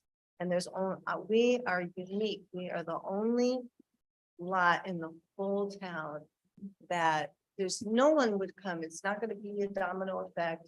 It's not gonna impact anybody else. I mean, we could spend more time doing the research on it, but we've already done all that research. And there isn't anyone else that would be impacted. But how We're about the the only ones. concept of making a change for an ordinance in order to accommodate a request? I mean, that, to me, it's yeah, maybe there is no other identical issue like this in the town, but there will be other issues where a resident comes to the commission and asks us to There make a already major have change. been. And it was There denied. And they're And denied, it was right? denied. Or- No, it was done. And that's what a planning board is for. And because it was. Figure these things out. Basically a one-off situation. There was no detriment to it. But I want legal opinion. I would like to see what kind of change you're gonna make, because you're making exception for something that in fact is grandfathered in. It really is. Because you're not making them add 12 feet to the piece of property. Well, is That this is not true. two issues, really? One is and let's correct me, two questions. One is to split the properties. And the second is to change the zoning. So we may say that is unique if you take it as one No, issue. no, No, no, we don't no, have to there's no change change in the the zoning. zoning. There's No? no- Well, doesn't, the change is already there. well, in your letter, then, unless I'm reading it wrong, it's multifamily use on the west side. Is that Correct. correct? Is it, but it is. But it your- could still have a single. Yeah, Okay. you could still just. But saying, The zoning is. Well, fine. and actually that multi-family low density is about when you go and make an application, to build something, how does that piece of land fit into multifamily low density? It may not, it definitely is big enough to build one house. Is it big enough to Mhm. build two, like with the sister wall, a townhouse? Maybe, maybe not. I don't know. That's just something that would have to be determined by the building department and whoever else. If I'm not mistaken, current code for multifamily low density is 6 units per acre. So Right.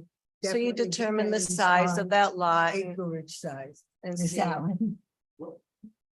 If I wouldn't want to commingle issues at the moment, because that gets into our zoning issue that we want to explore as a community, because she triggers the rounding concern. Right. To get more units. We Uh, can't get there without some type of other change. You're The right. split requires one type of change to the code.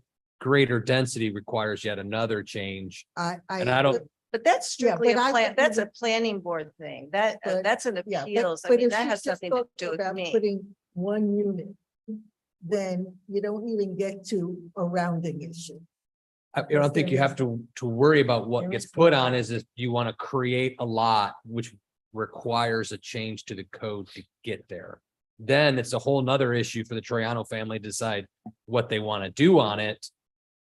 It's up to them. But that's up to us, but then it's also up to the planning board and the appeals board if we wanted to do more, but why, well, I can pretty much tell you, we don't want to do more than what we're allowed to do, you know? One question, could we change the zoning of that lot to single family? No, don't do it. So No, no, no. No, we don't want to. Just only build one family home there, Right, which is really what you can, we you really can, want to do. you can down zone. So the zoning is the Yeah, issue, the zoning yeah. class, because you could down zone in district. You zoning can't is a- intensify, but you can down zone. It's the The split. uniqueness of the lot is because the lot is split by A1A. There could be other properties out there that want to split something off that would be a non-conforming. That's a different, so if the commission is inclined to facilitate such a situation, we could come up with some language that protects our rights on one-off other types of properties or other situations, but get to, in this case, we can change the code enough to allow this unique property to be split and then to accommodate their request for a single family, or if they wish to pursue other avenues, once it's separated into more intense uses, that's a different process that's available in the code. So planning board is definitely, because it's required by law, by statute, that whatever we change in the zoning code has to go through the planning board. I would think Correct. today, if you feel comfortable saying, Ms. Troiano, we see it, but let us try to come up with some language. We'll come back to you and say, here's what we're thinking is the language option you could present to the planning board. You guys could say, like it, try a different, or it's fine, then go to the planning board. They go through the process, then it comes for a 2 process back at the commission. So as I've spoken with Ms. Troiano, the process does take some time because the that's multiple fine, boards that's and fine. processing. Fine with the process taking time. You know, we've been here for a long time and we don't plan on going anywhere, but you know.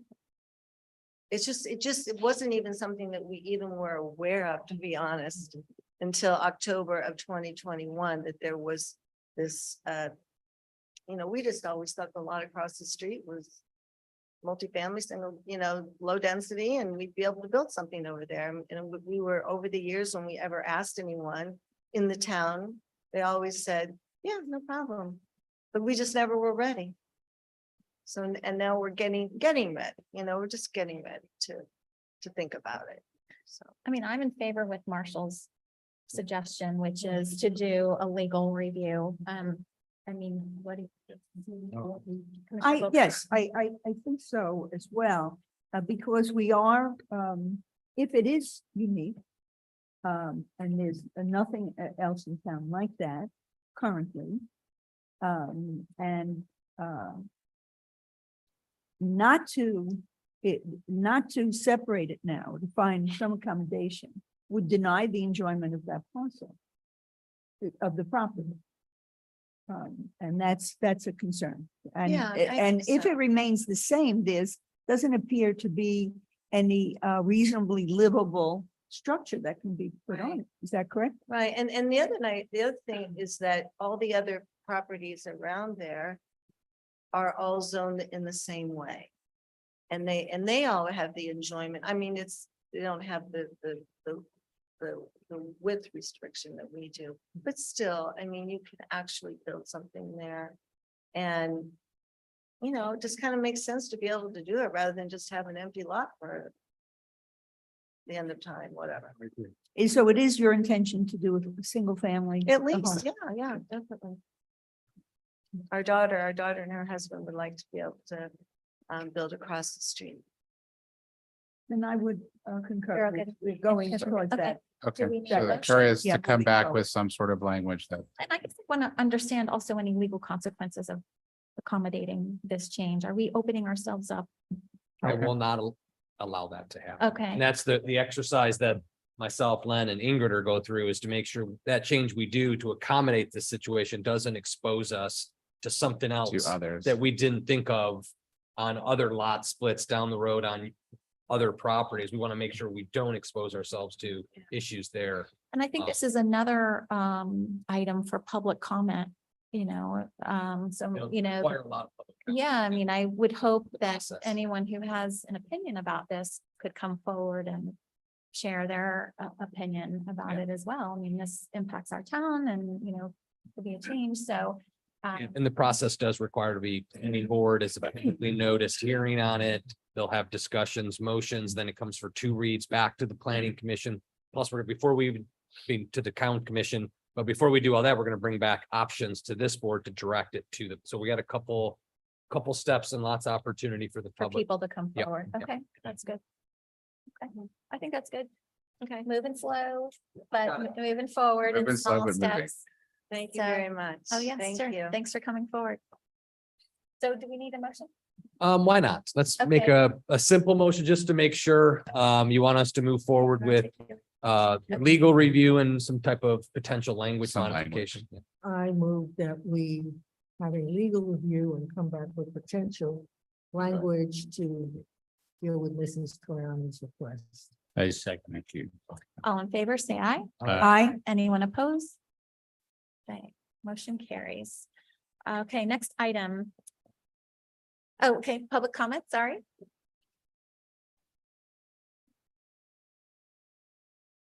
Very quick, Ms. Mayor, you talked about Your getting name and public, where you live, sorry. excuse me? Your name and where you live? Oh, excuse me, Jack Halpern, 4511 South Ocean Boulevard, down in that corner of the world. Ms. Mayor, you talked about trying to get public input on this. I'm sitting in the audience and I used to have 2 planning partners that I used to work with. And I still was getting lost in some of these things regarding the Milani agreement and the Toriano split. I think trying to get public input would be very hard on this in terms of trying to understand. I thought there was a suggestion about going before the planning board. I'm not sure, was that finalized? That will be, It yeah, has to. and then if you'll be doing that, you'll be sending notes out to people within X distance of that. And at the same time, could publish it in the weekly Monthly, Gazette, monthly. so to speak. Maybe And there's- so these are just suggestions, I think, that's going to be coming up and the planning board's going to be meeting on it. So I think those will be the 2 things, I think, to get the public input, just suggestions. Perfect. Thank you. Thank you very much. Okay, moving on. Item C, approve and authorize mayor to execute amendment number 001 to the interlocal cooperation agreement between Palm Beach County and the town of Highland Beach, enabling the town to continue to participate in Palm Beach County's Urban County Program for fiscal years 2024 to 2026. Ingrid? Good afternoon. Good afternoon. Okay. Let's see here. I provided in your memorandum on page 207, sort of a review of this interlocal cooperation agreement. Back on May 19th of 2020, the commission approved this interlocal communication agreement. It's between Palm Beach County and the town of Highland Beach, which enables the town to participate in Palm Beach County's Urban County Program. That was specifically for fiscal years 2021 through 2023. Now, in order to receive funds from the U.S. Department of Housing and Urban Development, HUD, Palm Beach County was required back in 2020 to form this Urban County Program. And Palm Beach County went ahead and solicited the participation of eligible municipalities, Highland Beach being one of them, to join to form this Urban County jurisdiction. So the 2020 agreement, obviously, as I mentioned, was approved. The town obviously is based on the demographics would really not would be able to allocate funds that come out of this program. But as I mentioned in your memorandum, some of the funding from this program does support a lot of services that residents of the town could take advantage of. And I do list some of them. Abused children, victims of domestic violence, veterans, persons of disabilities, so on and so forth. Now, why is there an amended agreement? I do indicate that HUD has added a particular clause, which obviously wasn't in the original agreement. It talks about some sort of requirement they have with regards to not being non-discriminatory. So that clause was added, and therefore now it goes back to the municipalities to amend it accordingly.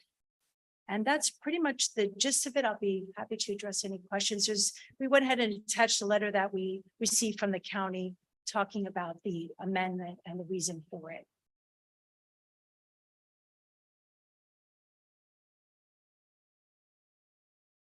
Any Okay. comments? My comment is, it's just an adjustment. Yeah.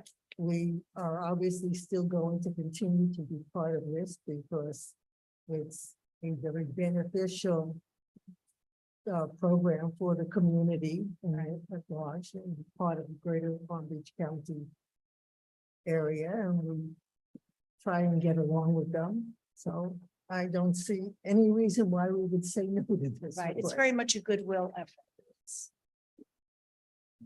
It is. I'm in support of this measure. I think that the funds are for community facilities. We don't need it directly here, but it's the benefit of our county, state, and it's very beneficial things to support. Yeah. Yeah, I agree with that too. HUD is a great, they help a lot of assistance programs for a lot of people and favorable too. Thank you. I agree. Yeah, I think we're all in agreement. So if Alright. we have a motion, there's a motion. I move that we accept the amendment to the agreement between Palm Beach County and the town of Highland Beach, enabling the town to continue to participate in Palm Beach County's Urban County Program for fiscal years 2024 to 2026. Second it. Okay, all in favor, say aye. Aye. Aye. Anyone opposed? Okay, motion carries. Okay, next item, resolution number 2023-00-011. A resolution of the Town Commission of the Town of Highland Beach, Florida, amending fiscal year 2022-2023 schedule of fees for solid waste and recycling collection services, providing for conflicts, providing for severability, and providing for an effective date. So this effectuates the solid waste rates that you just authorized by approving the contract with Waste Management effective June 1st. It's worthy to note, it does include a lesser administrative charge than we've historically done, but it does reflect our ability because we do all the billing. So there's a 5% administrative charge to your monthly rate. Used to be 12-15%-ish. Because of the size of it, we rolled that back, so it wouldn't continue to creep. So we rolled that back to 5% from its historic, I think it was like 12 to 15% that we had approved on top of that. So I was trying to figuring out the percentage. Yeah, right. And it wasn't as big as what you had said. So to correct, I know that Skender gave you a certain percentage. When you Indicated. compare the two numbers with the administrative charge, Okay, it's about it's not any better, folks. 82% increase for single family, 65% for condos, still big numbers, but But it not as was- bad. And again, it does include the administrative charge for us to do all the billings. that explains it for Yeah. me. Okay, thank you.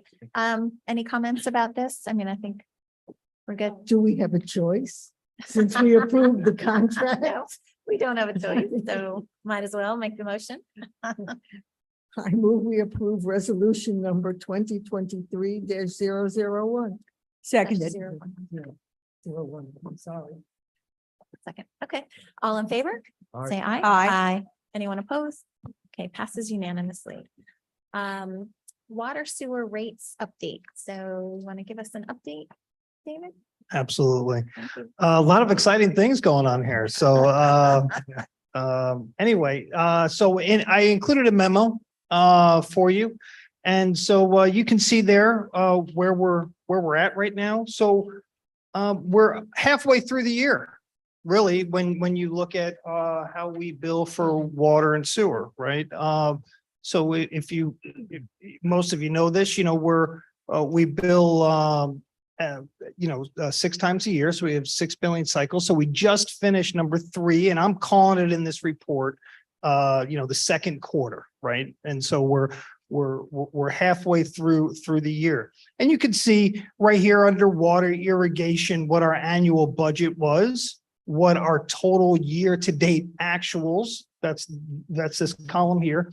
And then what I did is obviously I just took our budget all I did with our budget is I just straight lined it, and so you can see that, we're about a little bit over 5%. Our revenue is greater by 5%. Irrigation is a little bit under where we'd expected, but not so quick, because this Highland Beach is very seasonal, right? And so although some of our residents will be leaving or already have left, the weather's going to start to get hot and irrigation is going to start to go up. So anyway, so what I'm saying to you is don't worry about that. We think that that's just a case of seasonality really with this. But more interesting, if you go to the next column down here where it says water revenue, now I'm comparing 2023 versus 2022. So where were we at last year at this time? Well, right now on the water side, we're about 17.3% greater than we were last year. Now recall, about 10% of that 17% is because of rates, right? So we had a rate increase of 10%. And then you can see there, I kind of did the same analysis on the sewer side of life. So the first page of your memo here looks at the revenue side of life. The next page of your memo looks at our expenditures. So that's what I'm looking here. And so right now, as you can see, our expenditures were a little bit under on salaries and related so far. Operations were a little bit over, right? Some of that inflationary pressure starting to get on some of our operations, some of our consumables. That's what you would find in that area there. Debt service, obviously that's fixed, right, for the life of the loan. So that's right on par. And capital, we are doing a lot of well repairs, water repairs, things like that. That's what we've spent or encumbered. So we haven't yet finished the projects out, but we've encumbered it. So that's almost all spent out. For halfway, as we look at halfway through the year, where are we heading? Same thing on the sewer side. Sewer side is a little bit simpler. We have obviously a contract and we budgeted accurately for that. And although right now you are not seeing under the sewer side of life, the actuals, any expenditures so far, we do have in the works for the second half of the year, really to spend a lot of that $225,000 on lift station improvements. And so that'll obviously be coming down the pipe. While I get the next tool ready, I'll if you have any questions. Yeah, I just have some observations. Go ahead. So what I liked to look at on page 219 in the middle, water utility revenue, right? That is both, right? The water utility revenue, that's both water and irrigation. Just above the orange line. Oh, yes. That's both, right? Yes. Okay, yes. so the reason why it's important to look at this now, and then I think we get one more opportunity to look at it before we have to tell the residents what our next rate increase is going to be. So we originally are planning for an 8% increase. So the reason why I wanted us to look at this is because if we were on track for revenue increases to be much different than what we planned for, so for this year, we planned for a 10% increase. So that water utility revenue in the middle of the page that says it's a 17.3% more than last year, we were only targeting a 10% increase. So we are on track above whatever. If that were much lower than the 8% increase we were planning for next year, we might have had to bump it up a little bit. So that's why it's important to look at this now to see if we're on track with our rate increases going forward, because the rate increases go into effect October 1, but we have to tell everyone August 1. And so, but we still need the lead time. So I think it's that last meeting in July, we have to officially approve an 8% increase for water. So we get to see one more bill before, so you'll update this for the next one more bill, Yes. right? And then we'll just, again, confirm we're on track. Yep. And we did this, so in case it was way under, we could adjust. Yep. But it looks like because the water revenue is 17.3 and we only tried to get 10, that we're on track, Yes. I would leave it the 8. Yep. It's not so great that we would reduce the rate change. Yeah. I would recommend the water, and then the sewer revenue was 24.2, right? That was the increase, and Yep. we were targeting a 12. Yep. So again, we're getting more than what we tried for, but we've only got 3 bills and That's things true. can change the second half of the year. So my conclusion would be, and my recommendation would be, is that we are on track for the 8% increases that we have, Absolutely. especially for the one next year. Yep. We'll take a look at it one more time once the next, 4th bill comes in, and then we'll feel comfortable approving an 8% increase. And then we roll it forward again next year. Yep. We do a 5-year forecast, make sure we have enough money in reserves and all that kind of stuff. Yeah. So that's the purpose, is to, see what kind of actual revenue increases we got compared to what we planned for. And Absolutely. And staff would definitely concur with that. We have another half year. Let's see where it goes, right? There is a limit on the sewer side of life, right? Because so we don't get to charge for every gallon of usage on the water side, right? So there's a cap there. And most of that cap is really related to the irrigation side. So there is this balance side, but right now we are looking good. And we will see how the second half of our community here reacts to irrigation usage, people starting to leave, if not already. And so, but right now we have the right tools in place. We look at this and we're happy about that. But other questions? We don't have complete control over our sewer costs because we have a contract with Del Rey. So the fact that we have a 24% increase, I don't have a problem with. No. Because that could be gone in a blink of an right, eye. yeah, for sure.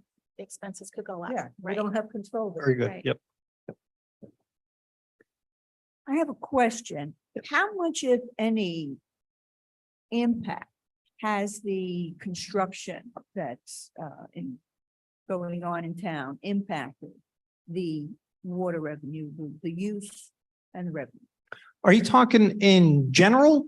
Just Well, like with- what's been going on? Yes, with all the renovations, the extension, I know in, for instance, the Seagate, it's been over a year. Right. And a lot of water is being used every day by the construction crews. So what impact has that had? if any? I wouldn't attribute that to, I don't know if I can necessarily quantify that, to be honest with you. Most of the homes, and correct me if I'm wrong, most of the homes are still being lived in, or the condos, Yes, right? yes. So there's still that. there may be areas of irrigation that are maybe used for construction, storing materials that maybe aren't getting used, but right now have not seen the construction affect any of our usage. Matter of fact, if you turn around, this is the latest tool that we're using. And so what staff created on the screen here, you will be able to see on our website coming out. Now, here's the greatest thing about this, right? Everyone's looking at this and they sit there and they go, oh, wow, David, that's great. Another PowerPoint presentation, right? That's what you're all thinking. And I get that. And I understand that. But what if you could look and you could change this and say, you know what? I want to look at condos. That's what I want to look at. Well, here's all your data that changes with condos. Bravo. Okay. Now let's say, well, David, that's great. I want to see it for last year. Well, it'll change. David, that's great. I want to see what the effects are for sewer. Okay, that's even better, right? Now, David, I want to see more data. Okay, well, we created a whole nother one here. And so what we said here is, we said here, if you want to look at irrigation, all of these numbers will change whatever you click on here. Let's say you want to look at sewer usage, right? If I can get the thing over there. Right? So all of these things here will change. One of the coolest things I think is we have this technology to play this, and you can see how things change over time. And so here's the greatest thing about this. You will have access to this. Every time I update the billing, this will automatically get updated. Awesome. Yep, it will automatically get updated.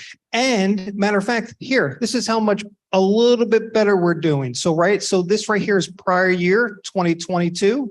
This right here is 2023. Well, David, what is that I'm looking at? Well, right now we have service class of condo selected.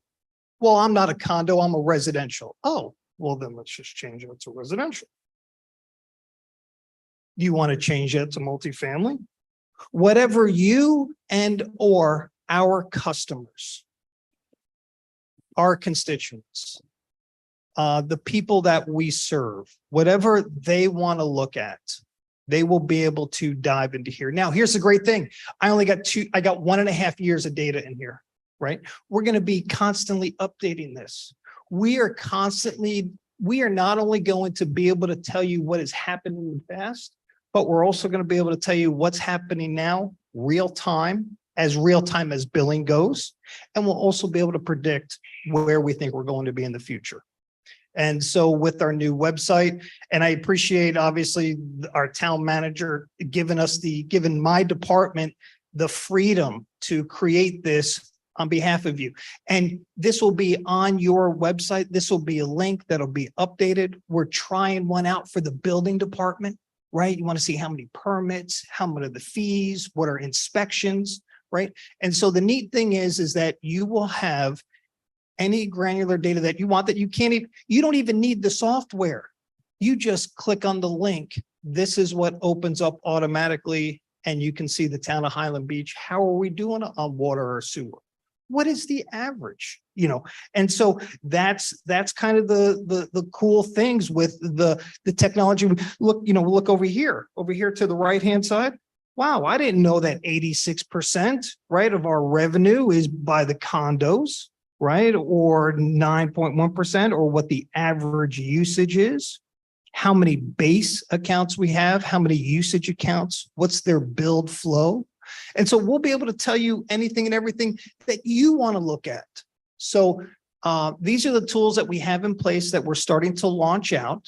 And as the mayor said, we are going to keep an eye on this. That's staff's commitment to you as well as the residents to be accountable, to say, hey, this is what's going on. This is what we're seeing. These are the statistics, the data points that we're looking at on a constant basis.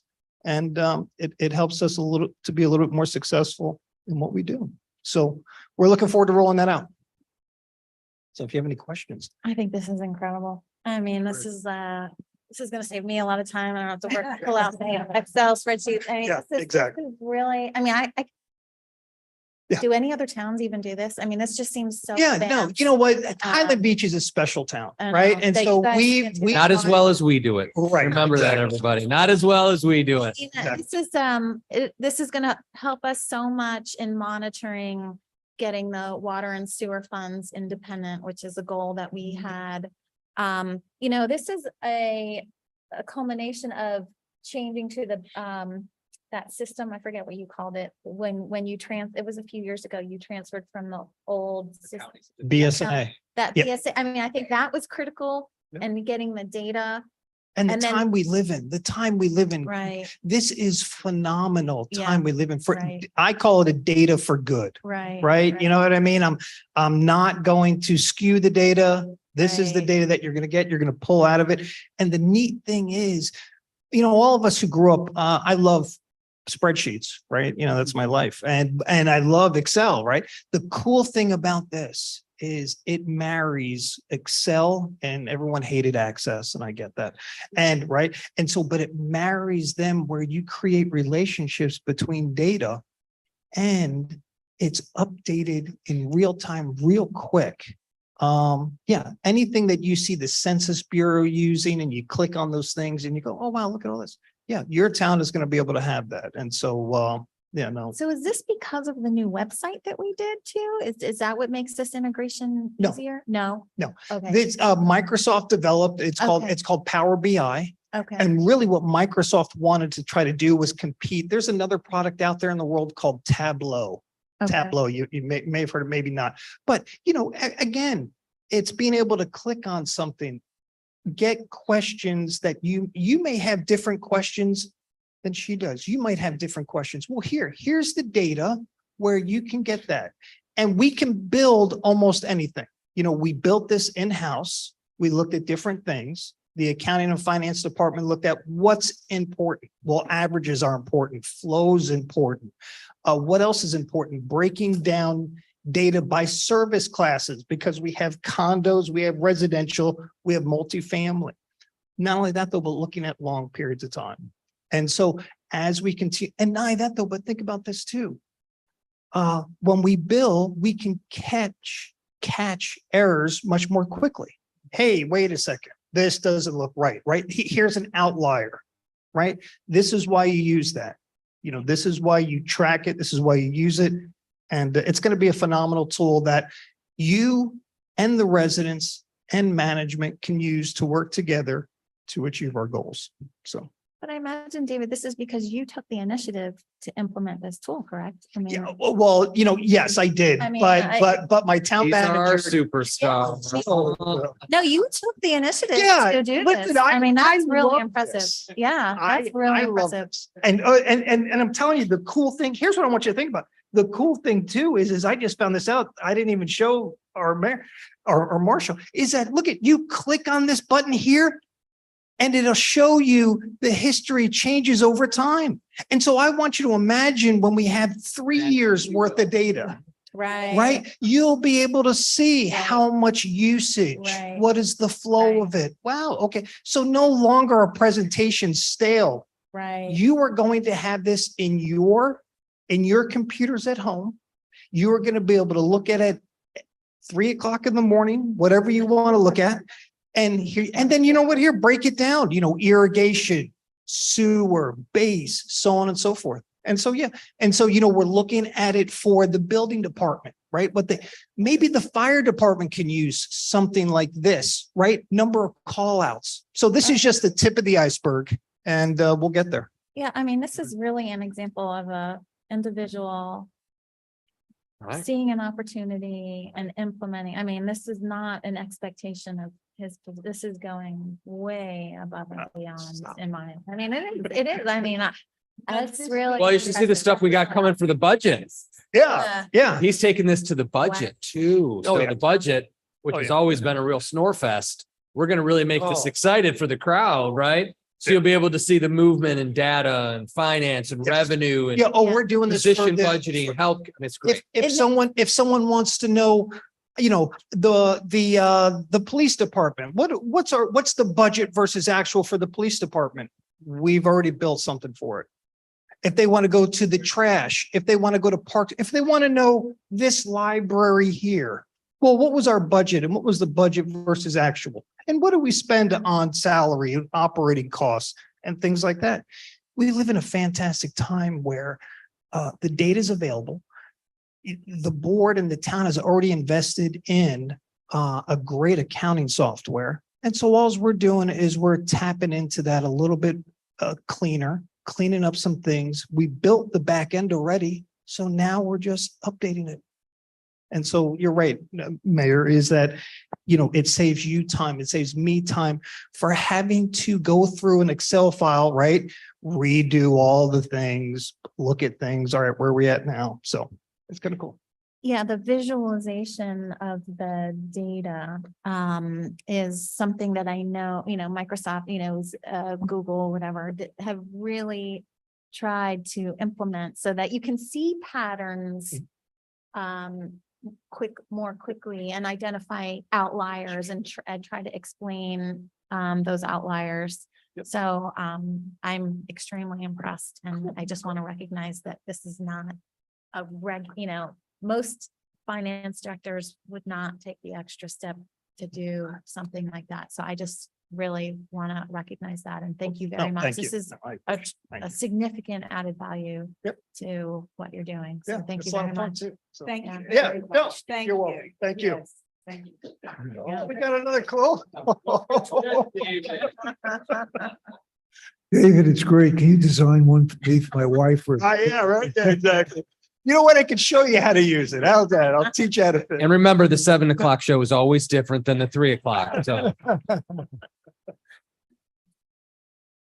Okay, moving on to town commission comments. Commissioner Goldberg.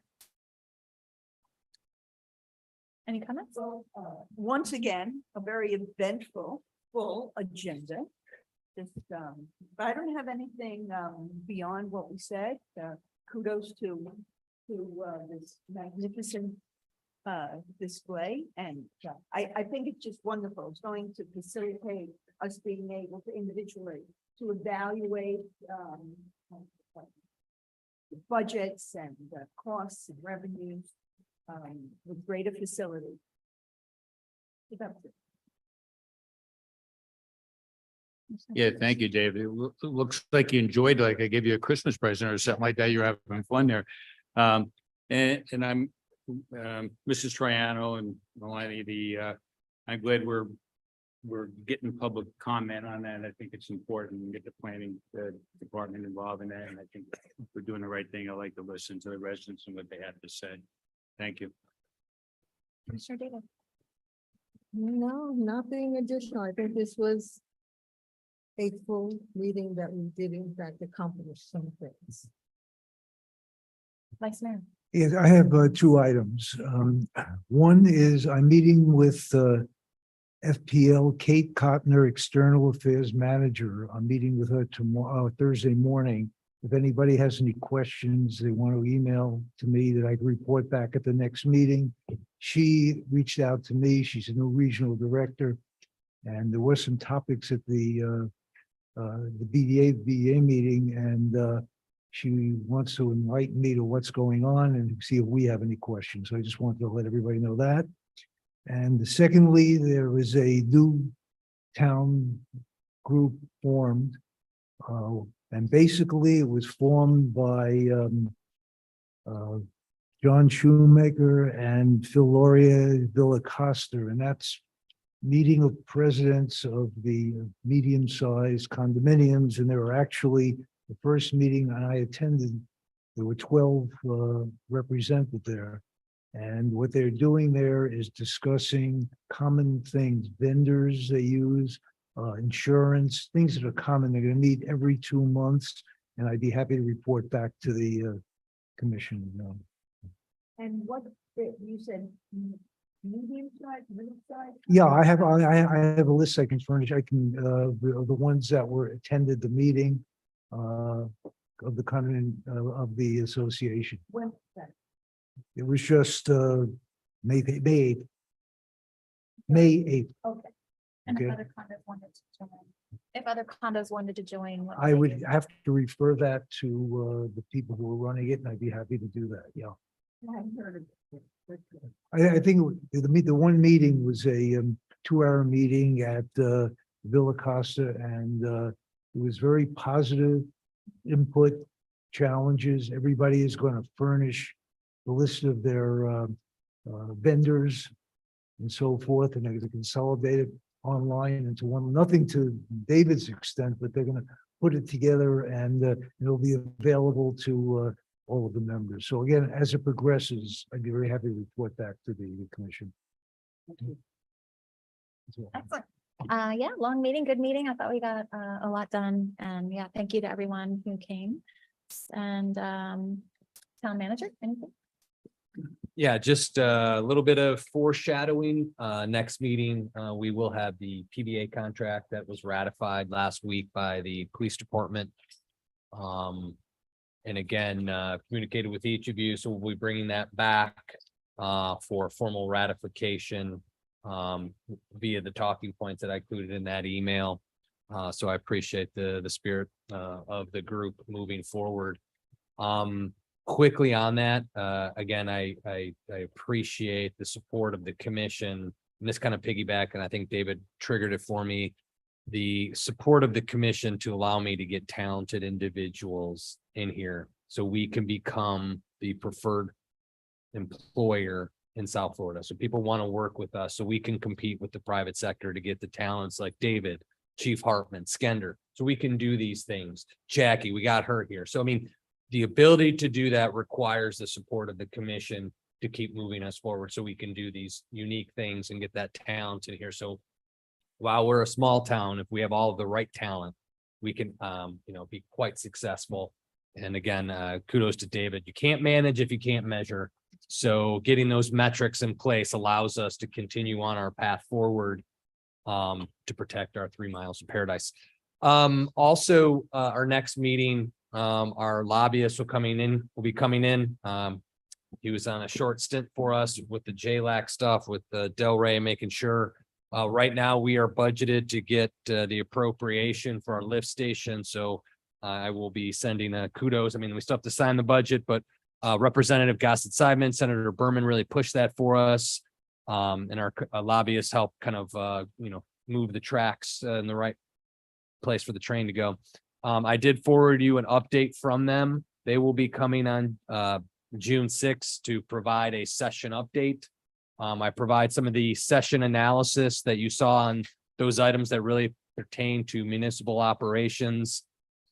House Bill 256 related to non-public safety unions, ordinance development that requires a business impact analysis. So when we do ordinances, we have to ensure that we do a business impact analysis and the like. So they did a very good job presenting what those things are that really affect us. Some of the other issues that were kind of left out, that really wasn't their mission as our lobbyists to hit all of the other issues because it really doesn't pertain to us, but those municipal issues brought forward, and I gave you some of that analysis. So if you think more questions coming up, Jared Rosenstein with Capital Consulting will be here to answer any of your questions and go forward, and keeping him hopefully through the budget process. Once you meet him, you'll see the value for sure to kind of keep us informed and keeping our appropriations moving and any other issues, condo related issues and things of that nature moving forward as we go forward. So that'll be forthcoming. Again, we start budget June 20th. First budget presentation. That's before we come for the July 18th tentative maximum millage rate establishment. We're going to do that progressive movement through presentations where we'll start with our preliminary budget, show you the general concepts of where we're at, and then we'll continue to refine that. We take it to July 6th meeting to the FAB. They squeeze it a little bit, take a look at it. Back to the commission on July 18th. We have our workshops in August. We'll clarify those dates as we need them. If we do, maybe we only need one. And then we'll get into our public hearings in September to approve our budget.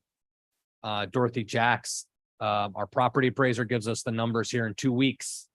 That's I have a lot of sleepless nights until that date to know where we're at, because that's 80% of our revenue really is driven by the property appraiser numbers. So we're hoping that that holds at least to our conservative projection. Hopefully it's a little bit better, gives us a little more breathing room as we move forward. Other than that, we're on track moving forward, and that's it. Thank you, Town Attorney. Mayor, I have my marching orders. Okay, well, great. We had a lot of stuff today. I know, you got a lot of items this meeting. Okay, at 4:05, we can adjourn. Thank you very much.